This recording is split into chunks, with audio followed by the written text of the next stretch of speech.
यत्पदाम्बोरुहत्याय विश्वस्ताशेषकल्मषः वस्तुताम् अयातोऽहं यामुनेयं नमामितम् இனிதூய்நெறிதேன் எதிகட்கிறவன் யமுனைத் துறைவன் இணையடியாம் கதிகட்டுடைய ராமானுஜன் என்னை காத்தனனே. இந்த முதல் ஸ்லோகமாக இருக்கக்கூடிய அந்த சம்ஸ்கிருத ஸ்லோகமானது சுவாமி எம்பெருமானாராலே அனுகிரகிக்கப்பட்டது. அவஸ்துவாக இருந்த என்னை வஸ்துவாக மாற்றினார் சுவாமி ஆளவந்தார் தெரிவிக்கிறார். அதற்கு மேற்கொண்டு இனிதூய்நெறிதேன் எதிகட்கிறவன் யமுனைத் துறைவன் என்று சொல்லக்கூடிய அந்த பாசுரமானது ராமானுஜனுட்டந்தாதிலே திருவரங்கத்தமிழால் காட்டிக் கொடுத்தார். அந்த பாசுரத்தை எதிகளுக்கெல்லாம் இறைவன் முதல் எதி என்று சொல்லக்கூடிய ஆளவந்தார். நாலுமதிகள் சன்னியாசி அல்ல, ஆளவந்தார் தான் சன்னியாசி ஆசிரமத்தை ஸ்வீகாரம் கொண்டார். அதனாலே எதிகட்கிறைவன் திருவரங்கத்தவனாக கொண்டாடப்பட்டார். அப்படி ஆளவந்தாருடைய பெருமைகளை கடந்த உபன்யாசத்தை பார்த்தோம். அதில் என்ன தெரிவிக்கிறார் என்றால், ஆளவந்தாருக்கு ஸ்தோத்திரங்கள் தான் பிரதானமாக இருந்தது. ஒரு பக்கம் சாஸ்திரார்த்தத்தையும் கொடுத்தார், மற்றொரு பக்கம் ஆச்சார அபிமானத்தையும் கொடுக்கிறார். ஆனால் ஆளவந்தார் காலத்தில் சாஸ்திரத்துக்கு நிறைய அர்த்தங்கள் சொல்ல வேண்டிய நிர்பந்தம் ஏற்பட்டது. ஆளவந்தார் காலத்தில் நிறைய மாயாவாதிகள் நிறைய பேர் இருந்த ஆளவந்தார் காலத்தில் பிற்பாடு எம்பெருமானாராலே நிர்ணயிக்கப்பட்டார்கள். சங்கர பாஸ்கர யாதவ பாட்ட பிரபாகரன் தங்கள் மதம் என்று சொல்லக்கூடிய அந்த ஆழ்மதையும் நிர்ணயித்தார். ஆளவந்தார் காலத்தில் உண்டு. அதனால சாஸ்திரோக்தமான சாஸ்திரார்த்தத்தை விசிட்டாத சித்தாந்தத்தை நிர்தாரணம் பண்ணக்கூடிய ஒரு நிலை ஆளவந்தாருக்கு ரொம்ப பிரதானமாக இருந்தது. ஏன்னா இப்பதான் சம்பிரதாயம் ஆரம்பிச்சிருக்கு. ஆரம்பிச்சுன்னா ஸ்ரீ வைஷ்ணவ சம்பிரதாயம் ஆரம்பிச்சுன்னு அர்த்தம் இல்லை. ஸ்ரீ வைஷ்ணவ செஞ்சு ஸ்ரீ வைஷ்ணவ சம்பிரதாயம் சாஸ்திர சம்மதமான சம்பிரதாயம். நாதமுனிகள் ஆளவந்தாரால் தொடங்கப்பட்டு எதிராஜரால் வளர்க்கப்பட்டது. எம்பெருமானார் தரிசனம் என்ன இதற்கு நம்பெருமாள் பெயரிட்டு நாட்டி வைத்தாலும் தெரிவிக்கிறார்கள். எதிராஜரால் வளர்க்கப்பட்ட சம்பிரதாயம் வேதாந்தத்திற்கு ஆசீர்வாதம் தெரிவிக்கிறார். எதிராஜ் சட்டத்தில ரொம்ப நல்லா தெரிவிக்கிறார். இந்த நாதமணிகள் ஆளவந்தாரால் தொடக்கப்பட்டு எதிராஜரால் வளர்க்கப்பட்ட சம்பிரதாயம். இந்த சம்பிரதாயம் புதியது அல்ல என்றது. நிறைய பேர் சம்பிரதாயம் புதுசுன்னு சொன்னாலாம். ராமானுஜர் புதுசா எதை சொல்லிட்டு இருக்கார் அப்படின்னு ஒரே தேசியம் கேட்டார். சரி, உங்க வார்த்தையாலே புதுசு இருக்கட்டுமே, புதுசா இருந்தா என்ன தப்பு? ஒரு தங்கம் இருக்கு, ஒரு தங்கத்தை நம்ம அது உயர்ந்த தங்கமா பத்திரமாத்து தங்கமா சரியான தங்கமா இல்லது தாழ்வான தங்கமான்னு எப்படி நம்ம பார்ப்போம்? அதுக்கு தங்கத்துக்கு உரைக்கல் இருக்கு இல்லையா, தேய்ச்சி பார்ப்பா. தேய்ச்சி பார்த்தோன்னே இது நல்ல தங்கம் தான், 24, 22, 18 அப்படின்னு தெரியறது இல்லையா, எதை சொல்றா இல்லையா? அந்த மாதிரி அந்த உரைக்கல் இருக்கு, உரைக்கல்ல தேய்ச்சி பாருங்க விசிட்டா சம்பிரதாயத்தை. அந்த உரைக்கல்ல தேய்ச்சி தெரியாதுன்னா அது புதியதுன்னு சொல்ல வேண்டாம், பழையதுன்னு சொல்ல வேண்டாம். புதிய தங்கம் வந்தாலும் வசதி, பழைய தங்கம் வந்தா மட்டம்னு ஏதாவது சொல்லியிருக்கல. இந்த பழைய தங்கத்துக்கு தான் பெரிய பெருமை இருக்கான்னு அதெல்லாம் ஒன்றும் கிடையாது. புதிய தங்கமாகட்டும் பழைய தங்கமாகட்டும் உரைக்கல்லிலே உரைத்து பார்த்தால் அது பத்தரை மாசத்து தங்கமான்னு பார்ப்பார தவிர மத்தொன்னு பார்க்க மாட்டா. அதே போல இந்த விசிட்டாத சம்பிரதாயத்தை உரைக்கல் என்னும் உரைக்கல், எது உரைக்கல்? வேதம் என்னும் உரைக்கல்லிலே உரைத்து பாருங்கள். தர்மம் முக்கியம். வேதம் என்னும் உரைக்கல்லை உரைத்து பார்த்தா இது எப்படிப்பட்ட உயர்ந்த சம்பிரதாயம் தெரியும். சங்கர், திரமிடர் எத்தத்த பெரியவா, வியாசர் வா போன்றவெல்லாம் வளர்த்துக்கப்பட்ட சம்பிரதாயம். அந்த சம்பிரதாயம் தான் இதுன்னு தெரிவிக்கிறார். எதுக்கு சொல்ல வந்தேன்னா, அப்படிப்பட்ட ஏற்கனவே வளர்க்கப்பட்ட சம்பிரதாயம் புதிதாக கண்டுபிடிக்கப்பட்ட சம்பிரதாயம் அல்ல. ஆனா நாதமுனிகள் ஆளவந்தார் காலத்தில் தான் இது மிகவும் பிரசித்தமாக ஆரம்பிச்சு.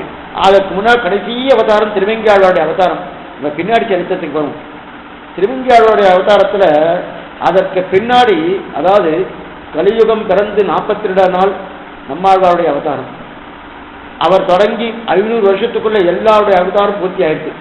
கலியுகம் பிறந்து கிட்டத்தட்ட 500 வருஷத்துக்குள்ளே திருவெங்கியாழ்வார் பரியந்தம் எல்லா ஆழ்வாருடைய அவதாரம் பூர்த்தி ஆயிடுச்சு. பொய்கையார் புதத்தார் பேழ்வார் திருமீஷார்னா கிருத்தயுகதே துவாபரகத்தை தொடங்கி கலியுகம் வரைக்கும் வந்திருக்கா. ஆனா அவ 3 பேரும் முதல் 3 பேர் துவாபரகத்தை கிளம்பியாச்சு. 4வது வரலாறு இருக்கக்கூடிய திருமீஷாழ்வார் தான் கலியுகம் பரியந்த வந்தார். நண்பவியல் 4700 வாழியன் தர்மம். அப்படி இருக்கச்சு நம்மாழ்வார் காலம் தொடங்கி அடுத்து திருவங்கியாழ்வார் காலம் பரியந்தம் 500 வருஷ காலம், 500 வருஷத்துக்குள்ளதான் எல்லா ஆழ்வாருடைய அவதாரமும் பூர்த்தி ஆயிடுச்சு. அதுக்கப்புறம் இன்னைக்கு 5120 வருஷம் ஆகுது கலியுகம் பிறந்து. அப்ப அது 500 கழிச்சிருங்கோ, கிட்டத்தட்ட 4500 வருஷ காலம் என்ன ஆச்சுன்னே தெரியல. அதுல இப்போதைக்கு 1200 வருஷத்துக்கு முன்னாடி நாதனுடைய அவதாரம், 9ஆம் நூற்றாண்டு நாதனுடைய அவதாரம், நாதமனுடைய அவதாரம் 9ஆம் நூற்றாண்டு. அப்படி இருக்க ஒரு 1200 வருஷம் போட்டுக்கோ. அப்ப 5150 வச்சுக்கணும், 5120 100 வச்சுக்கலாங்க.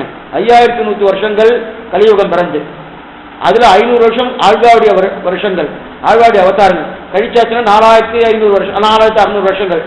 அதுல 1200 கழிச்சிடுங்க. 1200 நாதனுடைய அவதாரம் 1200 கழிச்சாச்சுன்னா கிட்டத்தட்ட 3300 வருஷங்கள். 3300 வருஷங்கள் 4000 திவ்ய பிரபந்தமோ ஆழ்வாருடைய சரித்திரங்களோ என்ன ஆயிடுச்சுன்னு தெரியல. இருண்ட காலம்னே சொல்லலாம். கலியுகம் பிறந்து 500 வருஷம் கழிச்சுதான் அது 500வது வருஷத்தை தான் திருவங்கியாளர் அவதாரம். அவர் தான் கடைக்குட்டி அவதாரம், கடைசி ஆழ்வார். அவர் அவதாரம் ஆனதுக்கு அப்புறம் அதுக்கப்புறம் ஆச்சாருடைய அவதாரம். ஆனா ஆழ்வாருடைய அவதாரத்துக்கும் ஆச்சாருடைய அவதாரத்துக்கும் நாதனுடைய அவதாரத்துக்கும் கிட்டத்தட்ட 3500 வருஷங்கள் வித்தியாசம் இருக்கு, இடைவெளி இருக்கு. அந்த 3500 வருஷங்கள் இந்த இடைவெளியில 4000 திவ்யபிரபந்தம் எங்க இருந்தது, ஆழ்வாருடைய சரித்திரங்கள் எங்க இருந்து ஒண்ணுமே தெரியாது, எங்க போயிட்டுன்னு தெரியல. கிட்டத்தட்ட 3500 வருஷ காலங்கள் இருண்ட காலம்னே சொல்லலாம். அப்படிப்பட்ட காலம் அதான் தெரிகிறார். அப்ப நாதமணிகள் ஆளவந்தாலும் மறுபடியும் தூக்கி நிறுத்தினா தெரியும். அதாவது ரிஷிகளும் முனிவரும் உத்தரவாளியா அப்படி முனிகளால் வளர்க்கப்பட்ட சம்பிரதாயம். ஏன்னா பெருமாள் சீவைஷ்டு விசிட்டா சொன்னதை நன்க இதுக்கு சொல்ல வந்தேன்னா, இந்த மாதிரி இந்த நாதமுனிகள் ஆளவந்தாவுடைய சீவிசிட்டுகளை வைத்துக் கொண்டு ஆழ்வாருடைய சீவிசிட்டு வைத்துக் கொண்டுதான் ஸ்ரீபாஷிமா சாதித்தார். இது கொண்டு சூத்திரங்கள் ஒருங்க விடுவது ஸ்ரீ பாஷ்யக்காரர் விலோகத்தை தெரிவிக்கிறார். அப்படி இருக்கச்சு இவ்வளவு சிரமப்படுறதுக்கு இவ அந்த இருண்ட காலத்துல என்ன ஆயிடுச்சுன்னு தெரியல. புரியத்துக்கா சொல்றேன். காட்டுமன்னார் கோயில தான் அவதாரம், நாதனுடைய அவதாரம் ஆளவந்தாவுடைய காட்டுமன்னார் கோயில். நாட்டுக்கு மன்னார் மன்னாவுடைய ராஜகோபாலன், காட்டுக்கு மன்னார் நாதமணிகள் ஆளவந்தார். நாட்டுக்கு ஒரு மன்னார் இருந்தா காட்டுக்கு ஒரு மன்னார் இருக்க வேண்டாமா? சம்பிரதாயத்தை சொல்றா. காட்டு மன்னார் இல்ல, காட்டும் மன்னார், சம்பிரதாயத்தை காட்டும் மன்னார், சாமானிய மன்னார் இல்ல. நாட்டுக்கு மன்னார் இருக்கலாம், ராஜகோபாலா இருக்கலாம். ஆனா அந்த ராஜகோபாலையும் காட்டும் மன்னார் யார் என்றால், உன்னித்து மற்றொரு தெய்வம் தொடால் அவனையல்லால் முச்சை சொல்லி நும் தோல் உழைக்கப்படும் வண்ண வேண்டும் மனவாளமாவர்கள் காட்டிக் கொடுக்கதன. அப்ப இத்தனை பேரையும் காட்டிக் கொடுத்தது யார் என்றால், காட்டும் மன்னாராக இருக்கக்கூடிய நாதமுனிகள் ஆளவந்தார் திருவதாரம் பண்ண அந்த காட்டு மன்னார் இருந்து, அந்த காட்டு மன்னார் தான் அவர் அவதாரம். அந்த அவதாரம் இருக்கச்சே அங்க நிறைய 4000 எப்படி பெற்றுட்டார். இருண்ட காலம் ஆயிடுச்சு இல்லையா? 3500 வருஷம் இருண்ட காலம். நாதமன்கள் பிறந்த உடனே அந்த இடத்துல பாசனம் நடந்துருக்கு. என்ன பாசனம்னா ஆச்சரியமான 6ஆவது அமிரியர்தலம் நின்பார் அன்பாயே 6ஆம் திருக்குறள் 6வது பாசனம் 5ஆம் பத்தி 8ஆம் திருவள்ளி சரித்திரம் உங்களுக்கு தெரியும், சுருப்பா தெரியும். 6ஆவது அடியருடலம் நின்பார் அன்பாயை நீரா இழந்து கரைய உருக்குகின்ற நிவாலை சீரார் சென்னல் கவிரவேசும் செய்நீ திருக்குடந்தை ஏறார் கோலம் திகழ பிறந்தா கண்டே நம்பானே. இது வரைக்கும் திருவாய்மொழி என்ற பிரபந்தம் இருக்குன்னு நாதவனுக்கு தெரியாது. இது செவியால கேட்டார். கேட்டோன்னு கடைசி பாத்திரத்தை முந்தின பாத்திரம் ஆச்சரியமான பாத்திரம் உழலையன்பின் கடைசி பாத்திரம் உழலையன்பின் பேச்சு முலையோடு அவலை உருண்டான் கடல்கள் அதையே சரணாக கொண்ட குருகூர் சடகோபன் குடலின் மதிய சொன்ன 1010 மழை தீரவல்லார் காமர்மாரை நோக்கியிருக்கே. பாத்திரத்தை முடிச்சவனை எவ்வளவு அற்புதமா இருக்கு இந்த பாத்திரம், எப்படிப்பட்ட அற்புதமா இருக்கு. 1000 பாத்திரம் இருக்குன்னு சொன்ன பாத்திரத்துல இருந்திருக்கு. 1000 செவிக்கலாமே. உள்ள போய் இந்த சீவைஷ்ணவ போய் கேட்கிறார், சாமினே 10 பாத்திரம் ரொம்ப ஆச்சரியமா இருக்கு, 6வது விஷயமா இருக்கு, ரொம்ப நன்னா இருக்கு, 1000 எனக்கு பிரசாதி தருளாமேன்னு பிரார்த்தித்தார். அவா சொன்னா இந்த 10 தான் எங்களுக்கு தெரியும், மற்ற தெரியாதுன்ட்டா. என்ன போயிட்டா கிடைக்காதான ஒண்ணுமில்லை. நேரம் ஆழ்வார் திருநெல் போங்க. அன்னைக்கு திருக்குறுகூர், இன்னைக்குதான் ஆழ்வார் திருநெல் பேரு. என்ன அன்னைக்கு திருக்குறுகூர்னு பேரு. நின்ற குருகூர் அதனும் நின்று ஆதித்திரான் நெத்தம் தெரிவிக்கிறா இல்லையா? அப்ப திருக்குறுகூருக்கு போங்கோ. அந்த ஆழ்வார் திருநெல் ஆழ்வார் இருப்பார், ஆழ்வாருடைய சம்பந்தி இல்லாப்பா. அவளுக்கு தெரிஞ்சிருக்கும் 1000 பாசுரங்கள். அங்க போய் பிரார்த்திங்கன்னார். இங்க வந்து பிரார்த்திக்கிறா நாதமணி. இங்க வந்து பிரார்த்தித்தாலும் இந்த 10 எங்களுக்கு தெரியாதா. இந்த 6வது 10 பாசுரம் இருக்கு, அந்த 10 கூட எங்களுக்கு தெரியாதா. இந்த 10 பாசுரமா தெரிஞ்சிருக்காமனோ அதுவும் எங்களுக்கு தெரியாது. இழந்தே போயிட்டமான வருத்தப்பட்டார். அங்க ஒருத்தர் சொன்னார், ஒண்ணுமில்ல சுவாமி, திருக்கூலூர் போங்கோ. அங்க மதுரகவிடி வம்சத்துல பிறந்த அந்த ராமகிருஷ்ண நம்பி என்ற பெரியவர் ஒருத்தர் இருக்கார், அவர்கிட்ட தெரிஞ்சாலும் தெரியலான்னார். மறுபடியும் அங்கிருந்து நாதமுனிகள் எத்தனை கைங்கரியம் பாருங்க. அங்கிருந்து கிளம்பி நேரம் திருக்கோளூர் வந்தார். திருக்கோளூர் வந்து திருக்கோளூர் நவதிருப்பதியில் இருக்கக்கூடிய திருக்கோளூர். இந்த திருக்கோளூர் இது திருக்கோவிலூர், அது திருக்கோளூர். இது நல்லா புரிஞ்சுக்கணும். இது நடுநாடு, அது பாண்டிய நாடு. அந்த திருக்கோளூருக்கு வந்தார். திருக்கோளூருக்கு வந்து நாங்கள் வந்து இப்போ பிராமணத்தை சேவிச்சார். சேவிச்ச உடனே அவரும் இந்த 10 தெரியாதுன்ட்டார். திருவாய்மொழியும் தெரியாது, நீங்க சொன்ன இந்த 6வது பாத்திரம் 10 பாத்திரமும் தெரியாதுன்ட்டார். இழந்தோ போயிட்டு ஒவ்வொன்றும் எழுத ஆரம்பிச்சார். ஒன்றும் வருத்தப்படாதீங்கோ, எங்க சுவாமி மதுரகவி ஆழ்வார் 10 பாத்திரம் பாடியிருக்கார். கண்ணின் திருத்தாம் என்ற 10 பாத்திரம் 11 பாத்திரம் பாடியிருக்கார். அந்த 11 பாத்திரத்தை யாரெல்லாம் 12,000 உருப்போட்டு சொல்றாளோ அவளுக்கு நம்மாழ்வார் சுப்பிரதிஷ்டமாக ஆகி அவளுக்கு அனுகிரகிக்கிறான் சொல்லியிருக்கார். இதுவரையும் யாரும் பண்ணதில்லை. உமக்கு யோகரட்சியம் தெரிஞ்சிருக்கு. நாதமுனிகளுக்கு யோகரட்சிக்கு தெரியும். பதஞ்சலி யோக ரட்சியம். இன்னைக்கு யோகம் போட்டுருக்காளே, அதெல்லாம் உண்மையான யோகாசனம் இல்லை.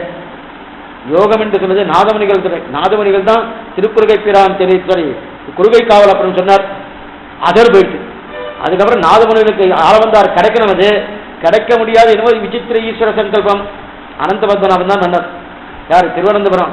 என்னமோ தெரியல அவருக்கு இந்த இந்த மாதிரி யோக ரகசியம் வேண்டாம். இவருக்கு பிரபக்தி தான் பிரதானம். பிரபன்னர்களா இருக்கா. பிரபன்னர்களும் உபாசனமோ இந்த மாதிரி யோகமோ தேவையே கிடையாது. அதனாலே பெருமாள் திருவுள்ளம் பட்டு வேண்டாம் சொல்லி விட்டுட்டாலும் குறுவை காவலப்போட போயிடுச்சு யோக ரகசியம். அது அப்புறம் விஷயம் சொல்லணும். இதுக்கு சொல்ல வந்து அதில் தான் ஞானக்கைதா காலக்கவி செய்யறது ஒரு இடம். இன்னொரு இடம் தொட்ட குளத்திற்கு உதித்தாரி உண்டார் யாரும் உள்ளவரும் தெரிவிக்கிறார். அந்த இடத்துல இதெல்லாம் தெரிவிக்கிறார். இருக்கட்டும். இருந்தாலும் இவருக்கு கிடைக்கலையும் வருத்தம். உடனே கண்ணும் திருத்தாமை அனுகிரகித்தார். அந்த பராமரிசனமே அனுகிரகித்த உடனே அதன் மூலமாக இவர் யோகத்திலே இருந்து கொண்டு நம்மாழ்வாரை பிரார்த்திக்க, நம்மாழ்வார் சுப்பிரதிஷ்டமாக அந்த யோகத்திலே இவர் சேவகாய்க்கு அன்று பெற்றார் 4000. 4000 எப்படி பெறுவது? இவர் 1000 தான் கேட்டார். ஏன்னா இருக்கிறது 1000 தானே. ஒழையன்பின் பேச்சு முளையோடு அவரை சுருக்கமாக சொல்லிட்டு இருக்கேன். நமக்கு மேலே நமக்கு வார்த்தாமால முக்கியம், சரித்திரம் முக்கியம். என்னன்னா சரித்திரம் போயிட்டுனா குருபரம்பையா போயிடும். நம்ம எதிரே இருக்குமோ அதை பார்த்துட்டு இருக்கணும். அதனால என்ன பண்ணார்னா இடுக்கிட்டு அடுத்து இந்த மாதிரி நிலை இருக்கே சுவாமி, இப்ப இன்னைக்கு 1000 கொடுக்காம பிரார்த்தித்தார். நம்மளோட பிரத்யட்சமானார். 1000 பிரார்த்திச்சார். பிரார்த்தித்த உடனே அவர் உடனே என்ன சொல்றார்? 1000 இல்ல 4000 கொடுக்குறேன்ட்டு. என்னமா 1000ன்னா இந்த ஒரு கடையெல்லாம் போனா ஒன்று வாங்கினா ஒன்று இலவசம் சொல்றா பாருங்க. இவர் 1000 கேட்ட 4000 கொடுத்தார். 4000 வாங்கிட்டார். ஓஹோன்னு வாங்கிட்டார். கிளம்பி வந்தார். நேர கிட்டுக்குன்னு தன்னுடைய மேலைய கட்டார். மருமக்கள் 2 பேர், மேலைய கட்டாழ்வார் கீழைய கட்டார். அவர் தான் முதலில் அரையர் சுவாமியை ஏற்படுத்தினதே நாதமுனிகள் தான். இன்றைக்கும் நாதமுனிகள் வம்சத்தால் தான் அரையர் சுவாமியா இருக்கா. அவெல்லாம் வீழ்த்து சேவிக்கணும். அவள் வேறல்ல, நாதமுனிகள் வேறல்ல. அரையர் சுவாமி இந்த பகல் 10 என்ன, ராப்பத்து உத்தவம்னா அது நிறைய பேர் இருக்காங்க. நிறைய ஆச்சாரிய சீலர்கள். அது மட்டும் இல்ல, ஒவ்வொருத்தரும் தன்னுடைய இந்த அரையர் சுவாமிக்குன்னு ஒரு தனி வியாக்கியானமே இருக்கு. திருவாய்மொழி வியாக்கியானம், அதே மாதிரி கண்ணன் சீதாமி வியாக்கியானம் தனி.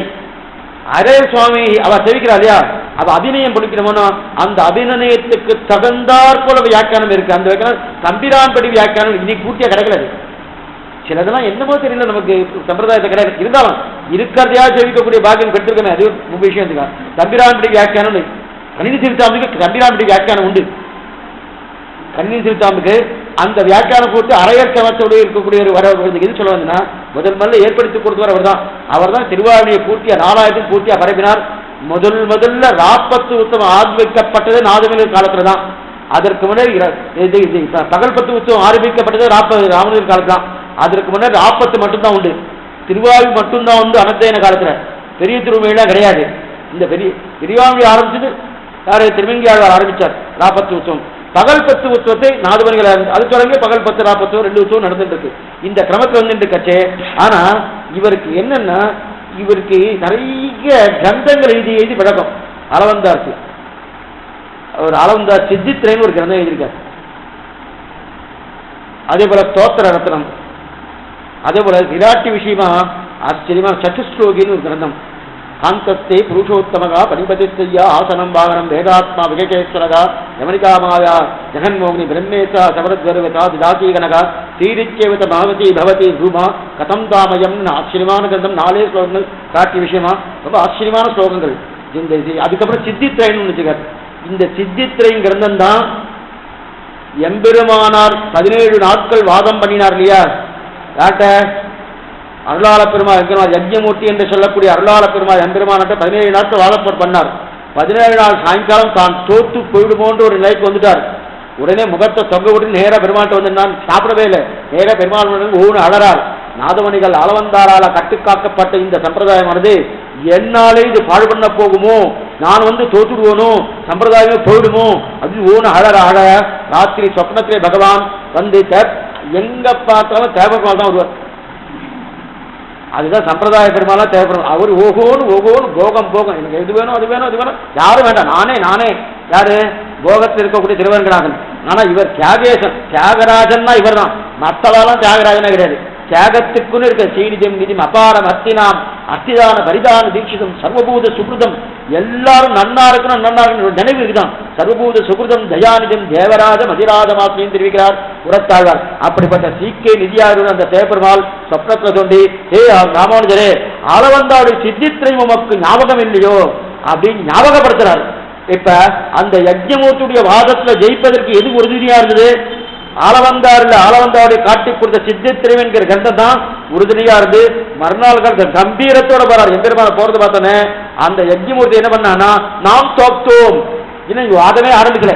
இதற்கு முந்தினால் அவர் தோற்ற ஒரு நிலையில் இருக்கச்சு இவர் வரக்கூடிய துவனியை பார்த்து ஒரு நடைய பார்த்து நாம் தோற்றோம் அப்படியே எம்பெருமானார் திருவிழை விட அப்பவும் விடல. நீர் தோற்கலை, நீர் சொன்னதுக்கெல்லாம் சமாதானம் சொல்கிறோம் சித்தித்திரத்தை எடுத்து காட்டி அதனாலேயே அவருக்கு எம்பெருமான் அருளாள பெருமாள் எம்பெருமானான்னு பேரே வச்சார். யஜ்ஞமூர்த்திக்கு இவர் தானே காட்டி கொடுத்தார். தேவப்பெருமாளுக்கு என்ன பேரு? அருளாள பெருமாள்னு பேரு. தாம் பேர் எம்பெருமானார். தேவப்பெருமாள் தம் பேர் ரெண்டையும் சேர்த்து அருளாள பெருமாள் எம்பெருமானான்னு யஜ்ஞமூர்த்தி பேர் கொடுத்தார். இதுக்கு சொல்ல வந்தேன்னா அந்த சித்தித்திரை என்ன மற்றும் உண்டான கிரந்தங்கள் பண்ணியிருக்கார். கீதார்த்த சங்கிரகம் ஒரு கிரந்தம், ஆச்சரியமான கிரந்தம். ஆளவந்தாவுடைய கீதார்த்த சங்கம் ரொம்ப அற்புதமான சங்கம். என்னன்னா இந்த ஸ்லோக ரூபத்தில் இருக்கக்கூடிய கிரந்தம் 18 அத்தியாயங்கள் இருக்கு இல்லையா, 18 அத்தியாயங்கள் 18 ஸ்லோகங்கள், ஒவ்வொரு அத்தியாயத்துக்கும் ஒரு ஸ்லோகம், ஆச்சரியமான 18 ஸ்லோகங்கள். அதுக்கு மேல கீதார்த்தம் 3 ஷட்கங்கள், ஒவ்வொரு 6 அத்தியாயத்துக்கும் ஒரு ஷட்கம், 6 3 18 இல்லையா, ஒவ்வொரு 6 அத்தியாயம் ஒரு ஷட்கம் 2 ஷட்கம் 3 ஷட்கம், ஒவ்வொரு ஷட்கத்துக்கும் ஒரு ஸ்லோகம். 18 அத்தியாயத்துக்கு 18 ஸ்லோகம். இந்த அத்தியாயம் என்ன சொல்றது, இந்த அத்தியாயம் என்ன சொல்றது, இந்த அத்தியாயம் என்ன சொல்றது அப்படின்னு ஒவ்வொரு அத்தியாயமா எடுத்து அந்த அத்தியாயத்துடைய சாராம்சம் என்னன்னு தெரிவிக்கிறது. கீதார்த்த சங்கிரகத்தை வாய்ச்சாலே அநேகமா கீதை பூர்த்தியா தெரிஞ்சிடலாம். அவ்வளவு அர்த்தங்கள் பூர்த்தியா இருக்கு. இது ஆளவந்தாவுடைய கீதார்த்த சங்கிரக ஸ்லோகம். இது சொல்ல வந்தேன்னா 18 அத்தியாயங்கள் 18 ஸ்லோகங்களா பண்ணாரா, கிட்டத்தட்ட 32 ஸ்லோகங்கள் கீதார்த்த சங்கிரகம். 18 அத்தியாயங்கள் 18 ஸ்லோகங்கள். அடுத்து 3 ஷட்கம், ஒவ்வொரு 6 அத்தியாயத்துக்கும் ஒரு ஷட்கம் வைத்துக் கொண்டு 3 ஷட்கம், அதனால 3 ஸ்லோகங்கள். அதற்கு மேலே கீதையின் 18 அத்தியாயங்களும் சேர்த்து ஒரு சாராம்சம், 18 அத்தியாயங்களும் சேர்த்து ஒரு சாராம்சம் அப்படின்னு ஒரு ஸ்லோகம். கீதை பூர்த்தி என்ன சொல்றது, 18 அத்தியாயம் சேர்த்து என்ன சொல்றது அப்படின்னு ஒரு ஸ்லோகம். அப்ப 18 அத்தியாயங்கள் 18 ஸ்லோகம், 3 ஸ்லோகங்கள் ஷட்கமாக 3 ஸ்லோகங்கள் பூர்த்தியாக எல்லா சாஸ்திரோக்தமான அர்த்தம். கீதை என்ன சொல்றதுன்னு அதுக்கு ஒரு ஸ்லோகம். 18 3 21 21 1 22 22 ஸ்லோகங்கள். மிச்சம் இருக்கிற 10 ஸ்லோகங்களாலே மிச்சம் என்னென்ன அர்த்தங்கள்லாம் விட்டுப்பட்டிருக்கோ அது அத்தனையும் சேர்த்து 32 ஸ்லோகங்களாக கீதார்த்த சங்கிரகத்தை விவரித்தார். இதை வைத்துக் கொண்டுதான் எம்பெருமானார் கீதா பாஷ்யம் பண்ணியிருக்கார். இதை கைவிலக்கா வைத்துக் கொண்டுதான் நம்ம என்ன, ஏன்னா எம்பெருமான முற்பட்டவர் ஆள வந்தார், அதனால் இதை வைத்துக் கொண்டுதான் கீதா சங்கிரகம் இவர் பண்ணது. நான் கீதா பாஷ்யம், எம்பெருமானார் கீதா பாஷ்யம் உண்டு, சங்கருடைய பாஷ்யம் உண்டு, எம்பெருமானாருடைய பாஷ்யம் உண்டு. ஆனா எம்பெருமானாருடைய பாஷ்யம் கீதைக்கு மட்டும்தான் உண்டு. ஆனா சகஸ்ரநாமத்துக்கு எம்பெருமானார் பண்ணல. சகஸ்ரநாமத்துக்கு பராசர பட்டர் பண்ணியிருக்கார், சகஸ்ரநாமத்துக்கு ஆதிசங்கரர் பண்ணியிருக்கார், ஆதிசங்கரர் சகஸ்ரநாமத்துக்கு பண்ணியிருக்கார். ஆதிசங்கரர் இதுக்கு கீதாத்துக்கு பகவத்கீதைக்கு பண்ணியிருக்காரு, பகவத்கீதைக்கு எம்பெருமானார் பண்ணியிருக்காரு, சகஸ்ரநாமத்துக்கு பண்ணல.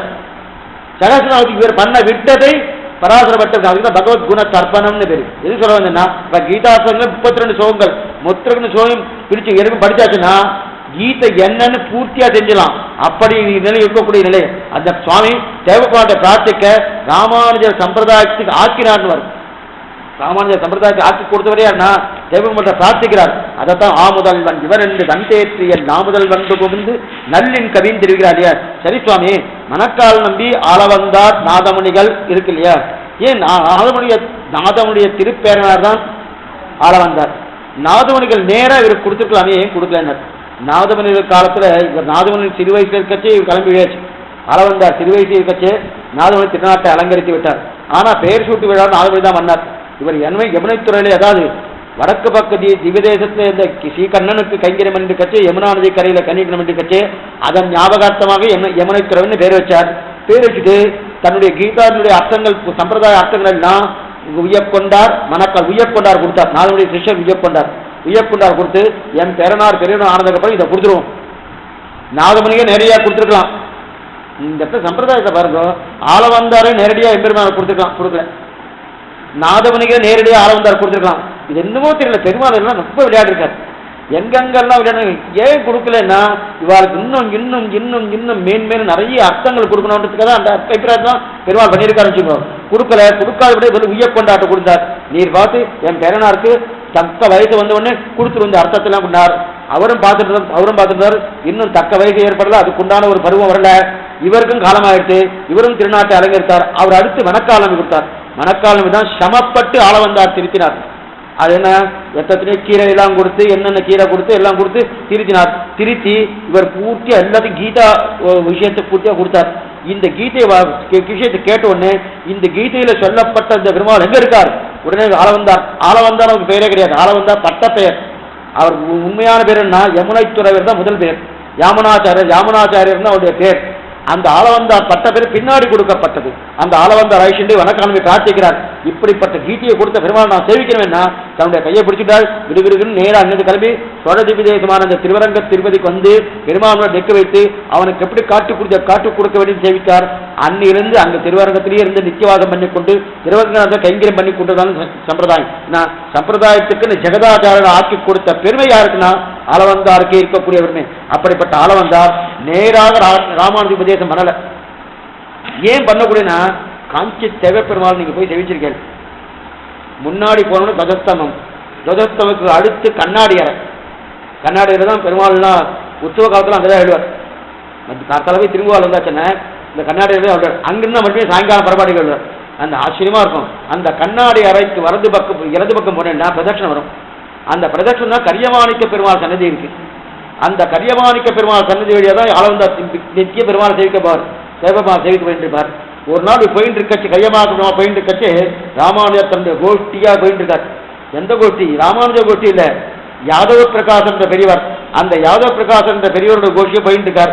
ஆனா அன்னைக்கு அவர் ராமானுஜர் ஆகல, இளையாழ்வார்னு பேரு, லக்ஷ்மண முனின்னு பேரு. இன்னும் ராமானுஜர் ஆகல. இளையாழ்வார் பெயர், லக்ஷ்மண முனின்னு பெயர். அப்படிப்பட்ட யாதவ பிரகாஷ் போய் அவர் இது பண்ணிட்டு இருந்தார், காலட்சம் பண்ணிட்டு இருந்தார். நமக்கு ஒரு சந்தேகம் வரும். யாதவ பிரகாஷர் அத்வைதி, அவர் வைஷ்ணவர் அல்ல, ஸ்ரீ வைஷ்ணவர் அல்ல. அத்வைதி கிட்ட போய் விஜித்தாத்வைதி போய் காலட்சம் பண்ணலாம்னா பண்ணியிருக்காரு. ஏன் பண்ணணும்? ஏன் சுவாமி அந்த மாதிரி பண்ணலாம்? தகப்பனார் தெரியாதா? இப்ப இங்க இருக்க கீதா மந்திரில காலட்சம் பண்ணது இருக்கு. யாரோ ஒருத்தர் வேட்டு மதத்தில் வந்து இங்க பண்ண முடியுமா? சும்மா விட்டுவாரா? என்னமா நீங்களாம் இங்க ஆண்டாள் இருக்கா, பத்திரமண்டாள் இருக்கா, இங்க வாருக்கா நீங்களா இப்படி வரணும் சொல்லிட்டு போனோம். ஆனா எம்பெருமாள் என்ன பண்ண, ராமானுஜரை விட்டு போய் அத்வைத்திட்டு இப்படி சேர்த்துட்டார், காலட்சேபம் பண்ணுங்கன்னு சொல்லிட்டு சேர்த்துட்டார். ஆனா தன்னும் ஆளவந்தார் ஸ்ரீரங்கத்தில் இருக்கார். ஸ்ரீரங்கத்தில் இருக்க செய்தேயே இன்னொரு வகுப்புல சேர்த்திருக்கான என்ன காரணமா இருக்கும்? ஏங்க நம்முடைய சம்பிரதாயத்தை தெரிஞ்சுக்க வேண்டாமா? அதை விட்டு வேற்று மதத்துடைய சம்பிரதாயத்தை கொண்டு போய் சேர்த்திருக்காரு அப்படின்னா யாதவ பிரகாஷ் அத்வைதி. ஆனா அவருக்கு எதுக்காக பண்ண சந்தேகம்?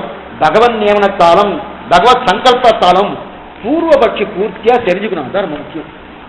நம்முடைய பூர்வபக்ஷி தான் என்ன அர்த்தம்னா, ஒருத்தர் ஒரு கேள்வி கேட்கிறார். கேள்வி கேட்கறச்சே அந்த கேள்விக்குண்டான பதில் என்னன்னு தெரிஞ்சுக்கணும். அது முதல் நிலை. ஆனா அவருடைய சம்பிரதாயம் தெரிஞ்சுட்டா தான் அது தப்புன்னு சொல்ல முடியும். அவ யாரோ ஒரு மதத்தவர்கள், அந்த மதத்தவர்கள் தன்னுடைய சம்பிரதாயம் தான் முக்கியம், தன்னுடைய சம்பிரதாயம் தான் பிரதானம், என்னுடைய சம்பிரதாயம் உயர்த்தின்னு சொல்லணும்னா அந்த உயர்த்தின்னு சொல்றதுக்கு உண்டான ஒரு காரணத்தை அவர் சொல்லணும் போனோம். அப்ப அந்த சம்பிரதாயத்தை தெரிஞ்சுட்டாதான் உங்களுடைய சம்பிரதாயம் உயர்த்தி இல்லை, அதுல இன்னொன்னு தப்புலாம் இருக்குன்னு சொல்லணும் போனோம். அப்ப சொல்லணும்னா அந்த சம்பிரதாயத்தை தெரிஞ்சுட்டா முடியும், இல்லைன்னா முடியாது. இந்த அத்வைத்தியே சொல்லுவா, அத்வைத்தத்தை பத்தி தெரிஞ்சுக்கணும்னா ஸ்ரீ வைஷ்ணவாட்ட தான் கேட்கணும்னு சொல்லுவான். ஏன்னா அவ்வளவு தூரம் படிச்சு வச்சிருக்கா. ஏன்னா சங்கர பாஷ்யம் கூட அவ்வளவு இதுவா இருக்காதான் அத்வைத்தத்துல அவருக்கு. ஆனா ஸ்ரீபாஷ்யத்துல அத்வைத்தத்தினுடைய நிலை பூர்த்தியா நேர்மைன்னு அதுதான் முக்கியம். எதிர்வாதத்தை எதிரிகள் என்ன சொல்றாலோ அது பூர்ணமா கேட்கணும். ராமன் அப்படிதான் பண்ணுவான். தான் ஏதோ ஒரு எதிர்த்து யாராவது பேசினான்னா அவ எதிர்த்த பேசுறதுன்னு அனுமதிக்கணும். முதல்ல அவளுக்கு பேச இடம் கொடுக்கணும். அவ பட்சம் என்ன, அவ என்ன சொல்றா, அவளுடைய தாற்பயம் என்ன, அவ உண்மையான நிலை என்ன, அது இப்போ தேவத்துக்கு அனுமதிக்கணும். அது அனுமதிச்சு முடிச்சதுக்கு அதுக்கப்புறம் தன் பட்சத்தை சொல்லணும். ஓ, இந்த பட்சத்தை இந்த தப்பெல்லாம் இருக்கு, என்னென்ன தவறெல்லாம் ஏற்படுறதுக்கு வாய்ப்பு இருக்கு, அதனால உன் பட்சம் சரியில்லைன்னு சொல்லுமே தவிர அவ எடுத்துல உங்களுக்கு தப்புன்னு சொல்லியாச்சுன்னா இவர்கிட்ட சரக்கே இல்லைன்னு அர்த்தம். எம்பெருமான் அது பண்ணவே மாட்டாரு. எங்க எடுத்தாலும் சரி பூர்வபட்சம் எதிராளிக்கு முதல்ல தன்னுடைய இடத்த கொடுத்துருவாரு. என்னென்ன பேசணும், உங்களுடைய பட்சம் என்னென்ன சொல்லணும் எல்லாத்தையும் சொல்லு. இவர் எடுத்து கொடுப்பாரு. ஐயோ இது மறந்துட்டியே, இந்த வக்கீல் கோர்ட்டு வாதாடுற பாருங்க, எதிர்த்து ஒருத்தர் வாதாடுறா, இவர் ஒருத்தர் வாதாடிருக்காரு. வாதாடிருக்கச்சு இவர் ஒரு பக்கம், இவர் ஒரு வாதி பக்கம், அவர் ஒரு வாதி பக்கம். தன் வாதி பக்கம் இவர் பேச மாட்டார். அந்த வாதி பக்கமே இது நீ மறந்துட்டியே, இதையும் நீ சேர்த்து சொல்லாமேன்னு சுவாமி, இன்னும் நீ அவர் பக்கமா என் பக்கமானா அவர் எத்தனை பேசினாலும் என்கிட்ட உண்மை இருக்கு, ஒரே நிமிஷத்தை நான் அடிச்சுவேன். இதை தான் என் நான் சொன்னேன். இந்த ஸ்ரீபாஷ்யம் கூட்டு ரொம்ப ஆச்சரியமான கிரந்தம். நேத்திக்கே சொன்ன ஒரு தடவையா கேட்கும். அது அறிமுகம்னா அது என்னதுன்னு கேட்கறதுக்கு 2 வருஷம் ஆகும். ஒரு தடவையா கேட்டு தெரிஞ்சுட்டோம் வச்சுக்கேன், அப்ப தெரியும். இன்னைக்கு எம்பெருமானார் தெரியுது. ஆனா அப்ப இவ்வளவு உயர்ந்தவரா எங்க நிலைக்கு நம்ம சொல்லப்படுவோம். ஏதோ இன்னைக்கு பண்ணியிருக்காரு, கொல்லார் தமிழரும் ஒன்றும் சுருதிகள் நான்கும் எல்லையரா அதிரடி இதெல்லாம் தெரிஞ்சு வச்சுட்டு இருக்காரு. ஆனா தெரிஞ்சுட்டாரு எப்படி என்ன நிலைன்னு நமக்கு தெரியாது. தெரியும்னு தெரியுமே, எந்த எண்ணத்தோடு எந்த நிலையோடு தெரிஞ்சிருக்காரு பார்க்கணுமோ, அதை பார்த்து தெரிஞ்சுட்டு வச்சுக்கேன். அப்ப அவரிடத்துல இருக்கக்கூடிய பெருமை என்ன, மதிப்பு என்ன, இன்னும் மேன்மேலும் கூடும் தெரிவிக்கிறார். இதுக்கு சொல்ல வந்தேன்னா, அப்ப இவ்வளவு தூரம் பண்ணதுக்கு எது காரணம், அவர் புரோட்சி கிட்ட போனது எது காரணம், இவருக்கு தெரிஞ்சுண்டு அவருடைய பட்சத்தை மேலும் நிரசிக்க. அதனால முதல்ல புரோட்சிட்டு போனார். ஆளவந்தார் பார்த்தார், இவர் என்ன இங்கே இருந்துட்டு இருக்கார், இங்கிருந்து வரவே இல்லையே, அந்த பக்கமே இருந்திருக்காரு, அத்வைத பக்கம் இருந்துருக்காரு, தம் பக்கம் வரல. ஆனா இவர் விருப்பத்தோடு இல்லை, நல்லா வச்சுக்கோ, விருப்பத்தோடு இருக்காரானா இல்ல. இவருக்கு அவர் சொல்ற யாதவ பிரகாரம் சொல்றதும் இவருக்கு பிடிக்கவே இல்லை. சத்தையதா கப்பியாசம் புண்டரீக ஏவமக்ஷினி என்ற ஒரு வார்த்தைக்கு தப்பான அர்த்தம் சொல்றாரு. குரங்கின் பின்பாகம் எப்படி இருக்குமோ அதை போக பெருமாளுடைய திருக்கண்கள் சொன்னு ஓடு அலாரத்தில் தன்னுடைய தளத்தாலை தொலையில பட்டு மேற்கொண்டு எல்லா நிறைய சரித்திரம் வந்திருக்கு. அது மட்டும் இல்ல, இவர் தன்னுடைய யாதவ பிரகாசருக்கே இவர் புத்திமதி சொல்ற அளவுக்கு ஒவ்வொரு வாதத்தை வைக்கிறதுனால யாதவ பிரகாச கோவந்து இவரை கொல்ல நினைச்சு வடக்கே ஆயிஷன் போயிட்டு எம்பாராலை உதவி புரிஞ்சு அதன் மூலமாக இங்கே காஞ்சிபுரத்துக்கு வந்தாலும் சரித்திரம் கேட்டு இருக்கோம். அத்தனை தூரம் யாதவ பிரகாசத்தை இவருக்கு ஏன் இருந்தார்னா பூர்வபட்சம். பூர்வபட்சம்னா என்ன அர்த்தம்னா எதிர்வாதியாக இருக்கக்கூடிய அவர்களுடைய நிலையை புரிஞ்சு கொள்வது தான் பூர்வபட்சம். ஏதோ ஒரு மதம், அந்த மதத்தின் கொள்கையை தெரிஞ்சு கொள்வதுதான் பூர்வபட்சி. அந்த மதத்தின் நிலை என்னன்னு தெரிவதுதான் பூர்வபட்சி. ஆனால் அது அத்வைத்தின் நிலையை தெரிஞ்சு கொள்வதற்காகத்தான் யாதவ பிரகாசரிடத்திலே அவர் காலட்சம் பண்ணினார். சொல்லாதால் நாட்டிய நீச சமயங்கள் மாண்டன ஆரணை காட்டிய வேதம் கழிப்புற்றது தென்புருக வல்லல் வாட்டமிலா வந்தமிழ் மறை வாழ்ந்தது மண்ணுலகில் ஈட்டிய சீலத்தில் திருவங்கவன் தெரிவிக்கிறார் இல்லையா. அதனால் எதிர்பட்சத்தை பூர்த்தியா சொல்லுவார், ஓஹோன்னு கொண்டு வருவோம். என்ன சொல்லி இவ்வளவு தூரம் பேசிட்டு இருக்காரு, பேசிட்டு தான் சொன்னோம். தம் பட்சம் 10 நிமிஷம் முடிஞ்சுவார். எதிர்பக்கம் வாதம் பேசிட்டே இருப்பா. பேசிட்டே இருக்கச்சே ஏதோ 2-3 சிடுக்கு இருக்கும். அந்த சிடுக்கை எடுத்தாச்சுன்னா 5 நிமிஷம் சிடுக்கு எடுத்து முடிஞ்சோடனே முடிஞ்சு போச்சு பட்சம். அவர் ஓகோன்னு பேசினாரா சாமினா, இந்த தப்பு சரி பண்ணி வச்சுன்னா விஜய்டாது வயது வந்துடுத்து, நாம புதுசா எதுவும் பண்ண வேண்டாமே, சாஸ்திர சம்பந்தமான இது ஒன்றே தானே தெரிவிக்கிறா இல்லையா. அந்த மாதிரி எத்தனையோ அர்த்தங்கள் பண்ணி விட்டார். அப்படிப்பட்ட நிலையில் இது இருக்கா இல்லையா. ஆக பிரதான சிஷ்யம் இப்படி இருக்கச்சு ஆளவந்தாருக்கு நேரடியாக கொடுக்கக்கூடிய பாக்கியம் இல்லைன்னாலும் அவருக்கு எத்தனையோ ஆயிரக்கணக்கான சிஷ்யர்கள், அதுல பிரதான சிஷ்யர்களாக 6 சிஷ்யர்கள் சொல்லப்பட்டிருக்கு. பிரதானமா 5 எடுத்துருக்கு, 5 சொல்லுவா 6 சொல்லுவா. ஆச்சரியமான, அதாவது திருக்கோட்டி நம்பி, பெரிய நம்பி, பெரிய திருமலை நம்பிகள், ஆழ்வார் திருவரங்க பெருமாளையர், திருமாலையாண்டான் 5 ஆச்சாரியர்கள். இவ எல்லாரும் ஆச்சாரிய புருஷர் தான். பெரிய நம்பி, பெரிய திருமலை நம்பி, திருக்கோட்டி நம்பி, ஆழ்வார் திருவரங்க பெருமாளையர், திருமாலையாண்டான், இந்த 5 பேருக்கும் அவர் ஒரு நியமனம் வச்சிருக்கார். எம்பெருமானாருக்கு சுவாமி ராமானுஜருக்கு இதெல்லாம் நியமிக்கணும். அதாவது இந்த 5 பேர்த்த அளவந்தார் பெரிய நம்பிட்டு என்ன சொன்னார்னா, நீ சமாஷிடம் பண்ணி தயத்தின் ரகத்தின் அர்த்தத்தை சொல்ல வேண்டும். சமாஷ அதான் நேரே ஆச்சாரன்கிறது யார, பெரிய நம்பி தான் நேரே ஆச்சாரன், மற்றவெல்லாம் நேரே ஆச்சாரம் கிடையாது. திருக்கோட்டிய நம்பி ஆகட்டும், திருமாலையாண்டான் ஆகட்டும், பெரிய திருமங்கல் நம்பிகள் ஆகட்டும், அதே போல ஆழ்வார் திருமரங்க பெருமாள் அரையர் ஆகட்டும், அவெல்லாம் நேரே ஆச்சாரம். நேரே ஆச்சாரம் யாருன்னா பெருமானாருக்கு பெரிய நம்பிகள் தான் நேரம். அவர் தான் சமாஷனம் பண்ணி வச்சார். அதான் பூர்ணாச்சாரிய சமாஷயகா. 6 வாரத்தில் கடைசி வார்த்தை அகதேவ வரந்தத்தம் தரிசனம் பேதையேவச்ச உபாயேஷ பர்வத்திய சியாது அந்திம ஸ்ருதி வர்ஜனம் தேகாவதான முக்தி சியாத். பூர்ணாச்சாரிய சமாசிரயகான்னு சொல்லக்கூடிய அந்த பூர்ணாச்சாரிய பெரிய நம்பிக்கைகளுக்கு சமாசயனத்தை பண்ணிக்கொண்டு ஜயத்தின் அர்த்தத்தை கேட்க வேண்டியதுன்னு சொல்லி தெரிவித்தார். அப்ப பஞ்ச நமஸ்காரம் ஆயிடுச்சு. அதுக்கு மேலே பெரிய திருமலை நம்பிக்கிட்ட ஸ்ரீராமாயண அர்த்தத்தை சொன்னார். ஆளவந்தார் நேரடியாக இவருக்கு சொல்லிக் கொடுக்கலேன்னு மட்டும்தான் ஒரு குறைய தவிர, இவர் சொல்லிக் கொடுக்காத அர்த்தத்தை சொல்லிக் கொடுக்காத இல்லாத அர்த்தம் இல்லை. இவர் 5 ஆச்சாரியர்கள் தன்னுடைய சிஷ்யர்களாக இருக்கக்கூடிய 5 பேரை நியமித்து இது இத்தனை இவருக்கு இது சொல்லு பெரிய திருமலைகிட்ட சொல்லி பெரிய திருமலைகிட்ட ஸ்ரீராமாயண அர்த்தத்தை பூர்த்தியா சொன்னார். பந்தொருமாறன் பதுந்தமிழ் ஆரம் இல்லை சுவாமி. அதாவது ராமாயணம்னா ராமாயணத்துல அர்த்தம் எப்படிப்பட்ட அர்த்தம்னா அந்த அர்த்தத்தை எல்லாம் இது பெரிய விஷயம் என்னன்னா, சிஷ்யன் ஆச்சாரிட்ட வரல, ஆச்சாரியன் சிஷ்யன் வந்து சொல்லி கொடுத்தார். அப்பனா ஒரு கஷ்டமே இல்லை. அப்பனா என்ன அர்த்தம்னா, உபன்யாசகர் எங்க உபன்யாசம் கேட்கிறவாறு தான் அந்த இடத்துக்கு வரணும். உபன்யாசம் அந்த காலத்துல உண்டு, ஒன்றும் புதுசு ஒன்றும் கிடையாது. இவருக்கு மேலேயே வரமாட்டேன்ட்டார். இவர் திருமலையில் இருக்கார், பெரிய திருமலை நம்பிகள் திருமலையில் இருக்கார். நான் மேலே வரமாட்டேன், மலையே திருவுடம்புன்னு ஆழ்வா பாசுரம். எப்படி அந்த பெருமாளுடைய திருவுடம்ப மலையானபடியால என் காலால எப்படி ஏறுவேன், மாட்டேன்னு சொல்லிட்டார். ஐயோ இது என்ன வம்பா இருக்கு, வரலன்னா அளவந்தார் பிரார்த்தித்திருக்காரு, அளவந்தார் சொல்லிட்டு போயிருக்காரு, நாம கொடுக்கணுமே நீர் வரலன்னா வர நான் இறங்கி வரேன். நித்தியம் கைங்கரிக்க முடிச்சுட்டு நித்தியம் மலையிலிருந்து இறங்கணும், திருப்பி சாயங்காலத்துக்குள்ள போகணும். என்ன பாருங்க என்ன, அதாவது ஒரு ஆச்சாரிய கைங்கரியம்னா அப்படிதான் இருக்கணும். அவர் நியமனவடியாக சொன்னார். இவர் ஸ்ரீராமன் அர்த்தத்தை சொன்ன 1 வருஷ காலம், ஒரு நாள் இல்லை. நம்ம ஒரு நாள் திருமலைக்கு போயிட்டு வந்தோம், பாடா போயிட்டு வந்துட்டு நம்ம இனிமே அடுத்த வருஷம் தான் அப்படின்றோம். அவர் 1 வருஷ காலம் அதுக்குன்னு வண்டியெல்லாம் கிடையாது. வண்டி காடிலாம் இன்னைக்கு இருக்கிற மாதிரி இல்லை, நடந்து போகணும். நடந்து போயிட்டு வரணும். நித்தியம் அதெல்லாம் காத்தால பெருமாள் கைங்கரி வேற ஆகணும், தீர்த்த கைங்கரி ஆகணும் இல்லையா. இத்தனையும் 12 ஸ்ரீராமத்தின் அர்த்தத்தை பூர்த்தியா கொடுத்தார். ஆக பெரிய நம்பிகள் ஜெயத்தின் அர்த்தத்தையும் சமாசனத்தை பண்ணி வைத்தார். பெரிய திருமலை நம்பிகள் ஸ்ரீராமாயண அர்த்தத்தை பூர்த்தியா கொடுத்தார். அதுக்கு மேல திருக்கோட்டூர் நம்பி திருமந்திரத்தையும் சர்மஸ்லோகார்த்தத்தையும் கொடுத்தார். துவயமா கொடுக்கல, துவயத்தை பிரதானமா நேரே ஆச்சாரியன் தான் கொடுப்பார். ஞாபகம் இதிலிருந்து இந்த நம்ம யார் என்னென்ன கொடுப்பாருன்னு நல்லா தெரிஞ்சுக்கலாம். இந்த சரித்திரத்தை அப்ப திருமந்திரத்தையும் அதே போல சர்மஸ்லோகார்த்தத்தையும், ஆனா அந்த சர்மஸ்லோகார்த்தத்தை தான் வெளியிட்டார தவிர திருக்கோட்டூர் நம்பிட்ட பிரார்த்தித்துக் கொண்டு வெளியிட்டார தவிர திருமந்திரத்தை அவர் சொல்லல.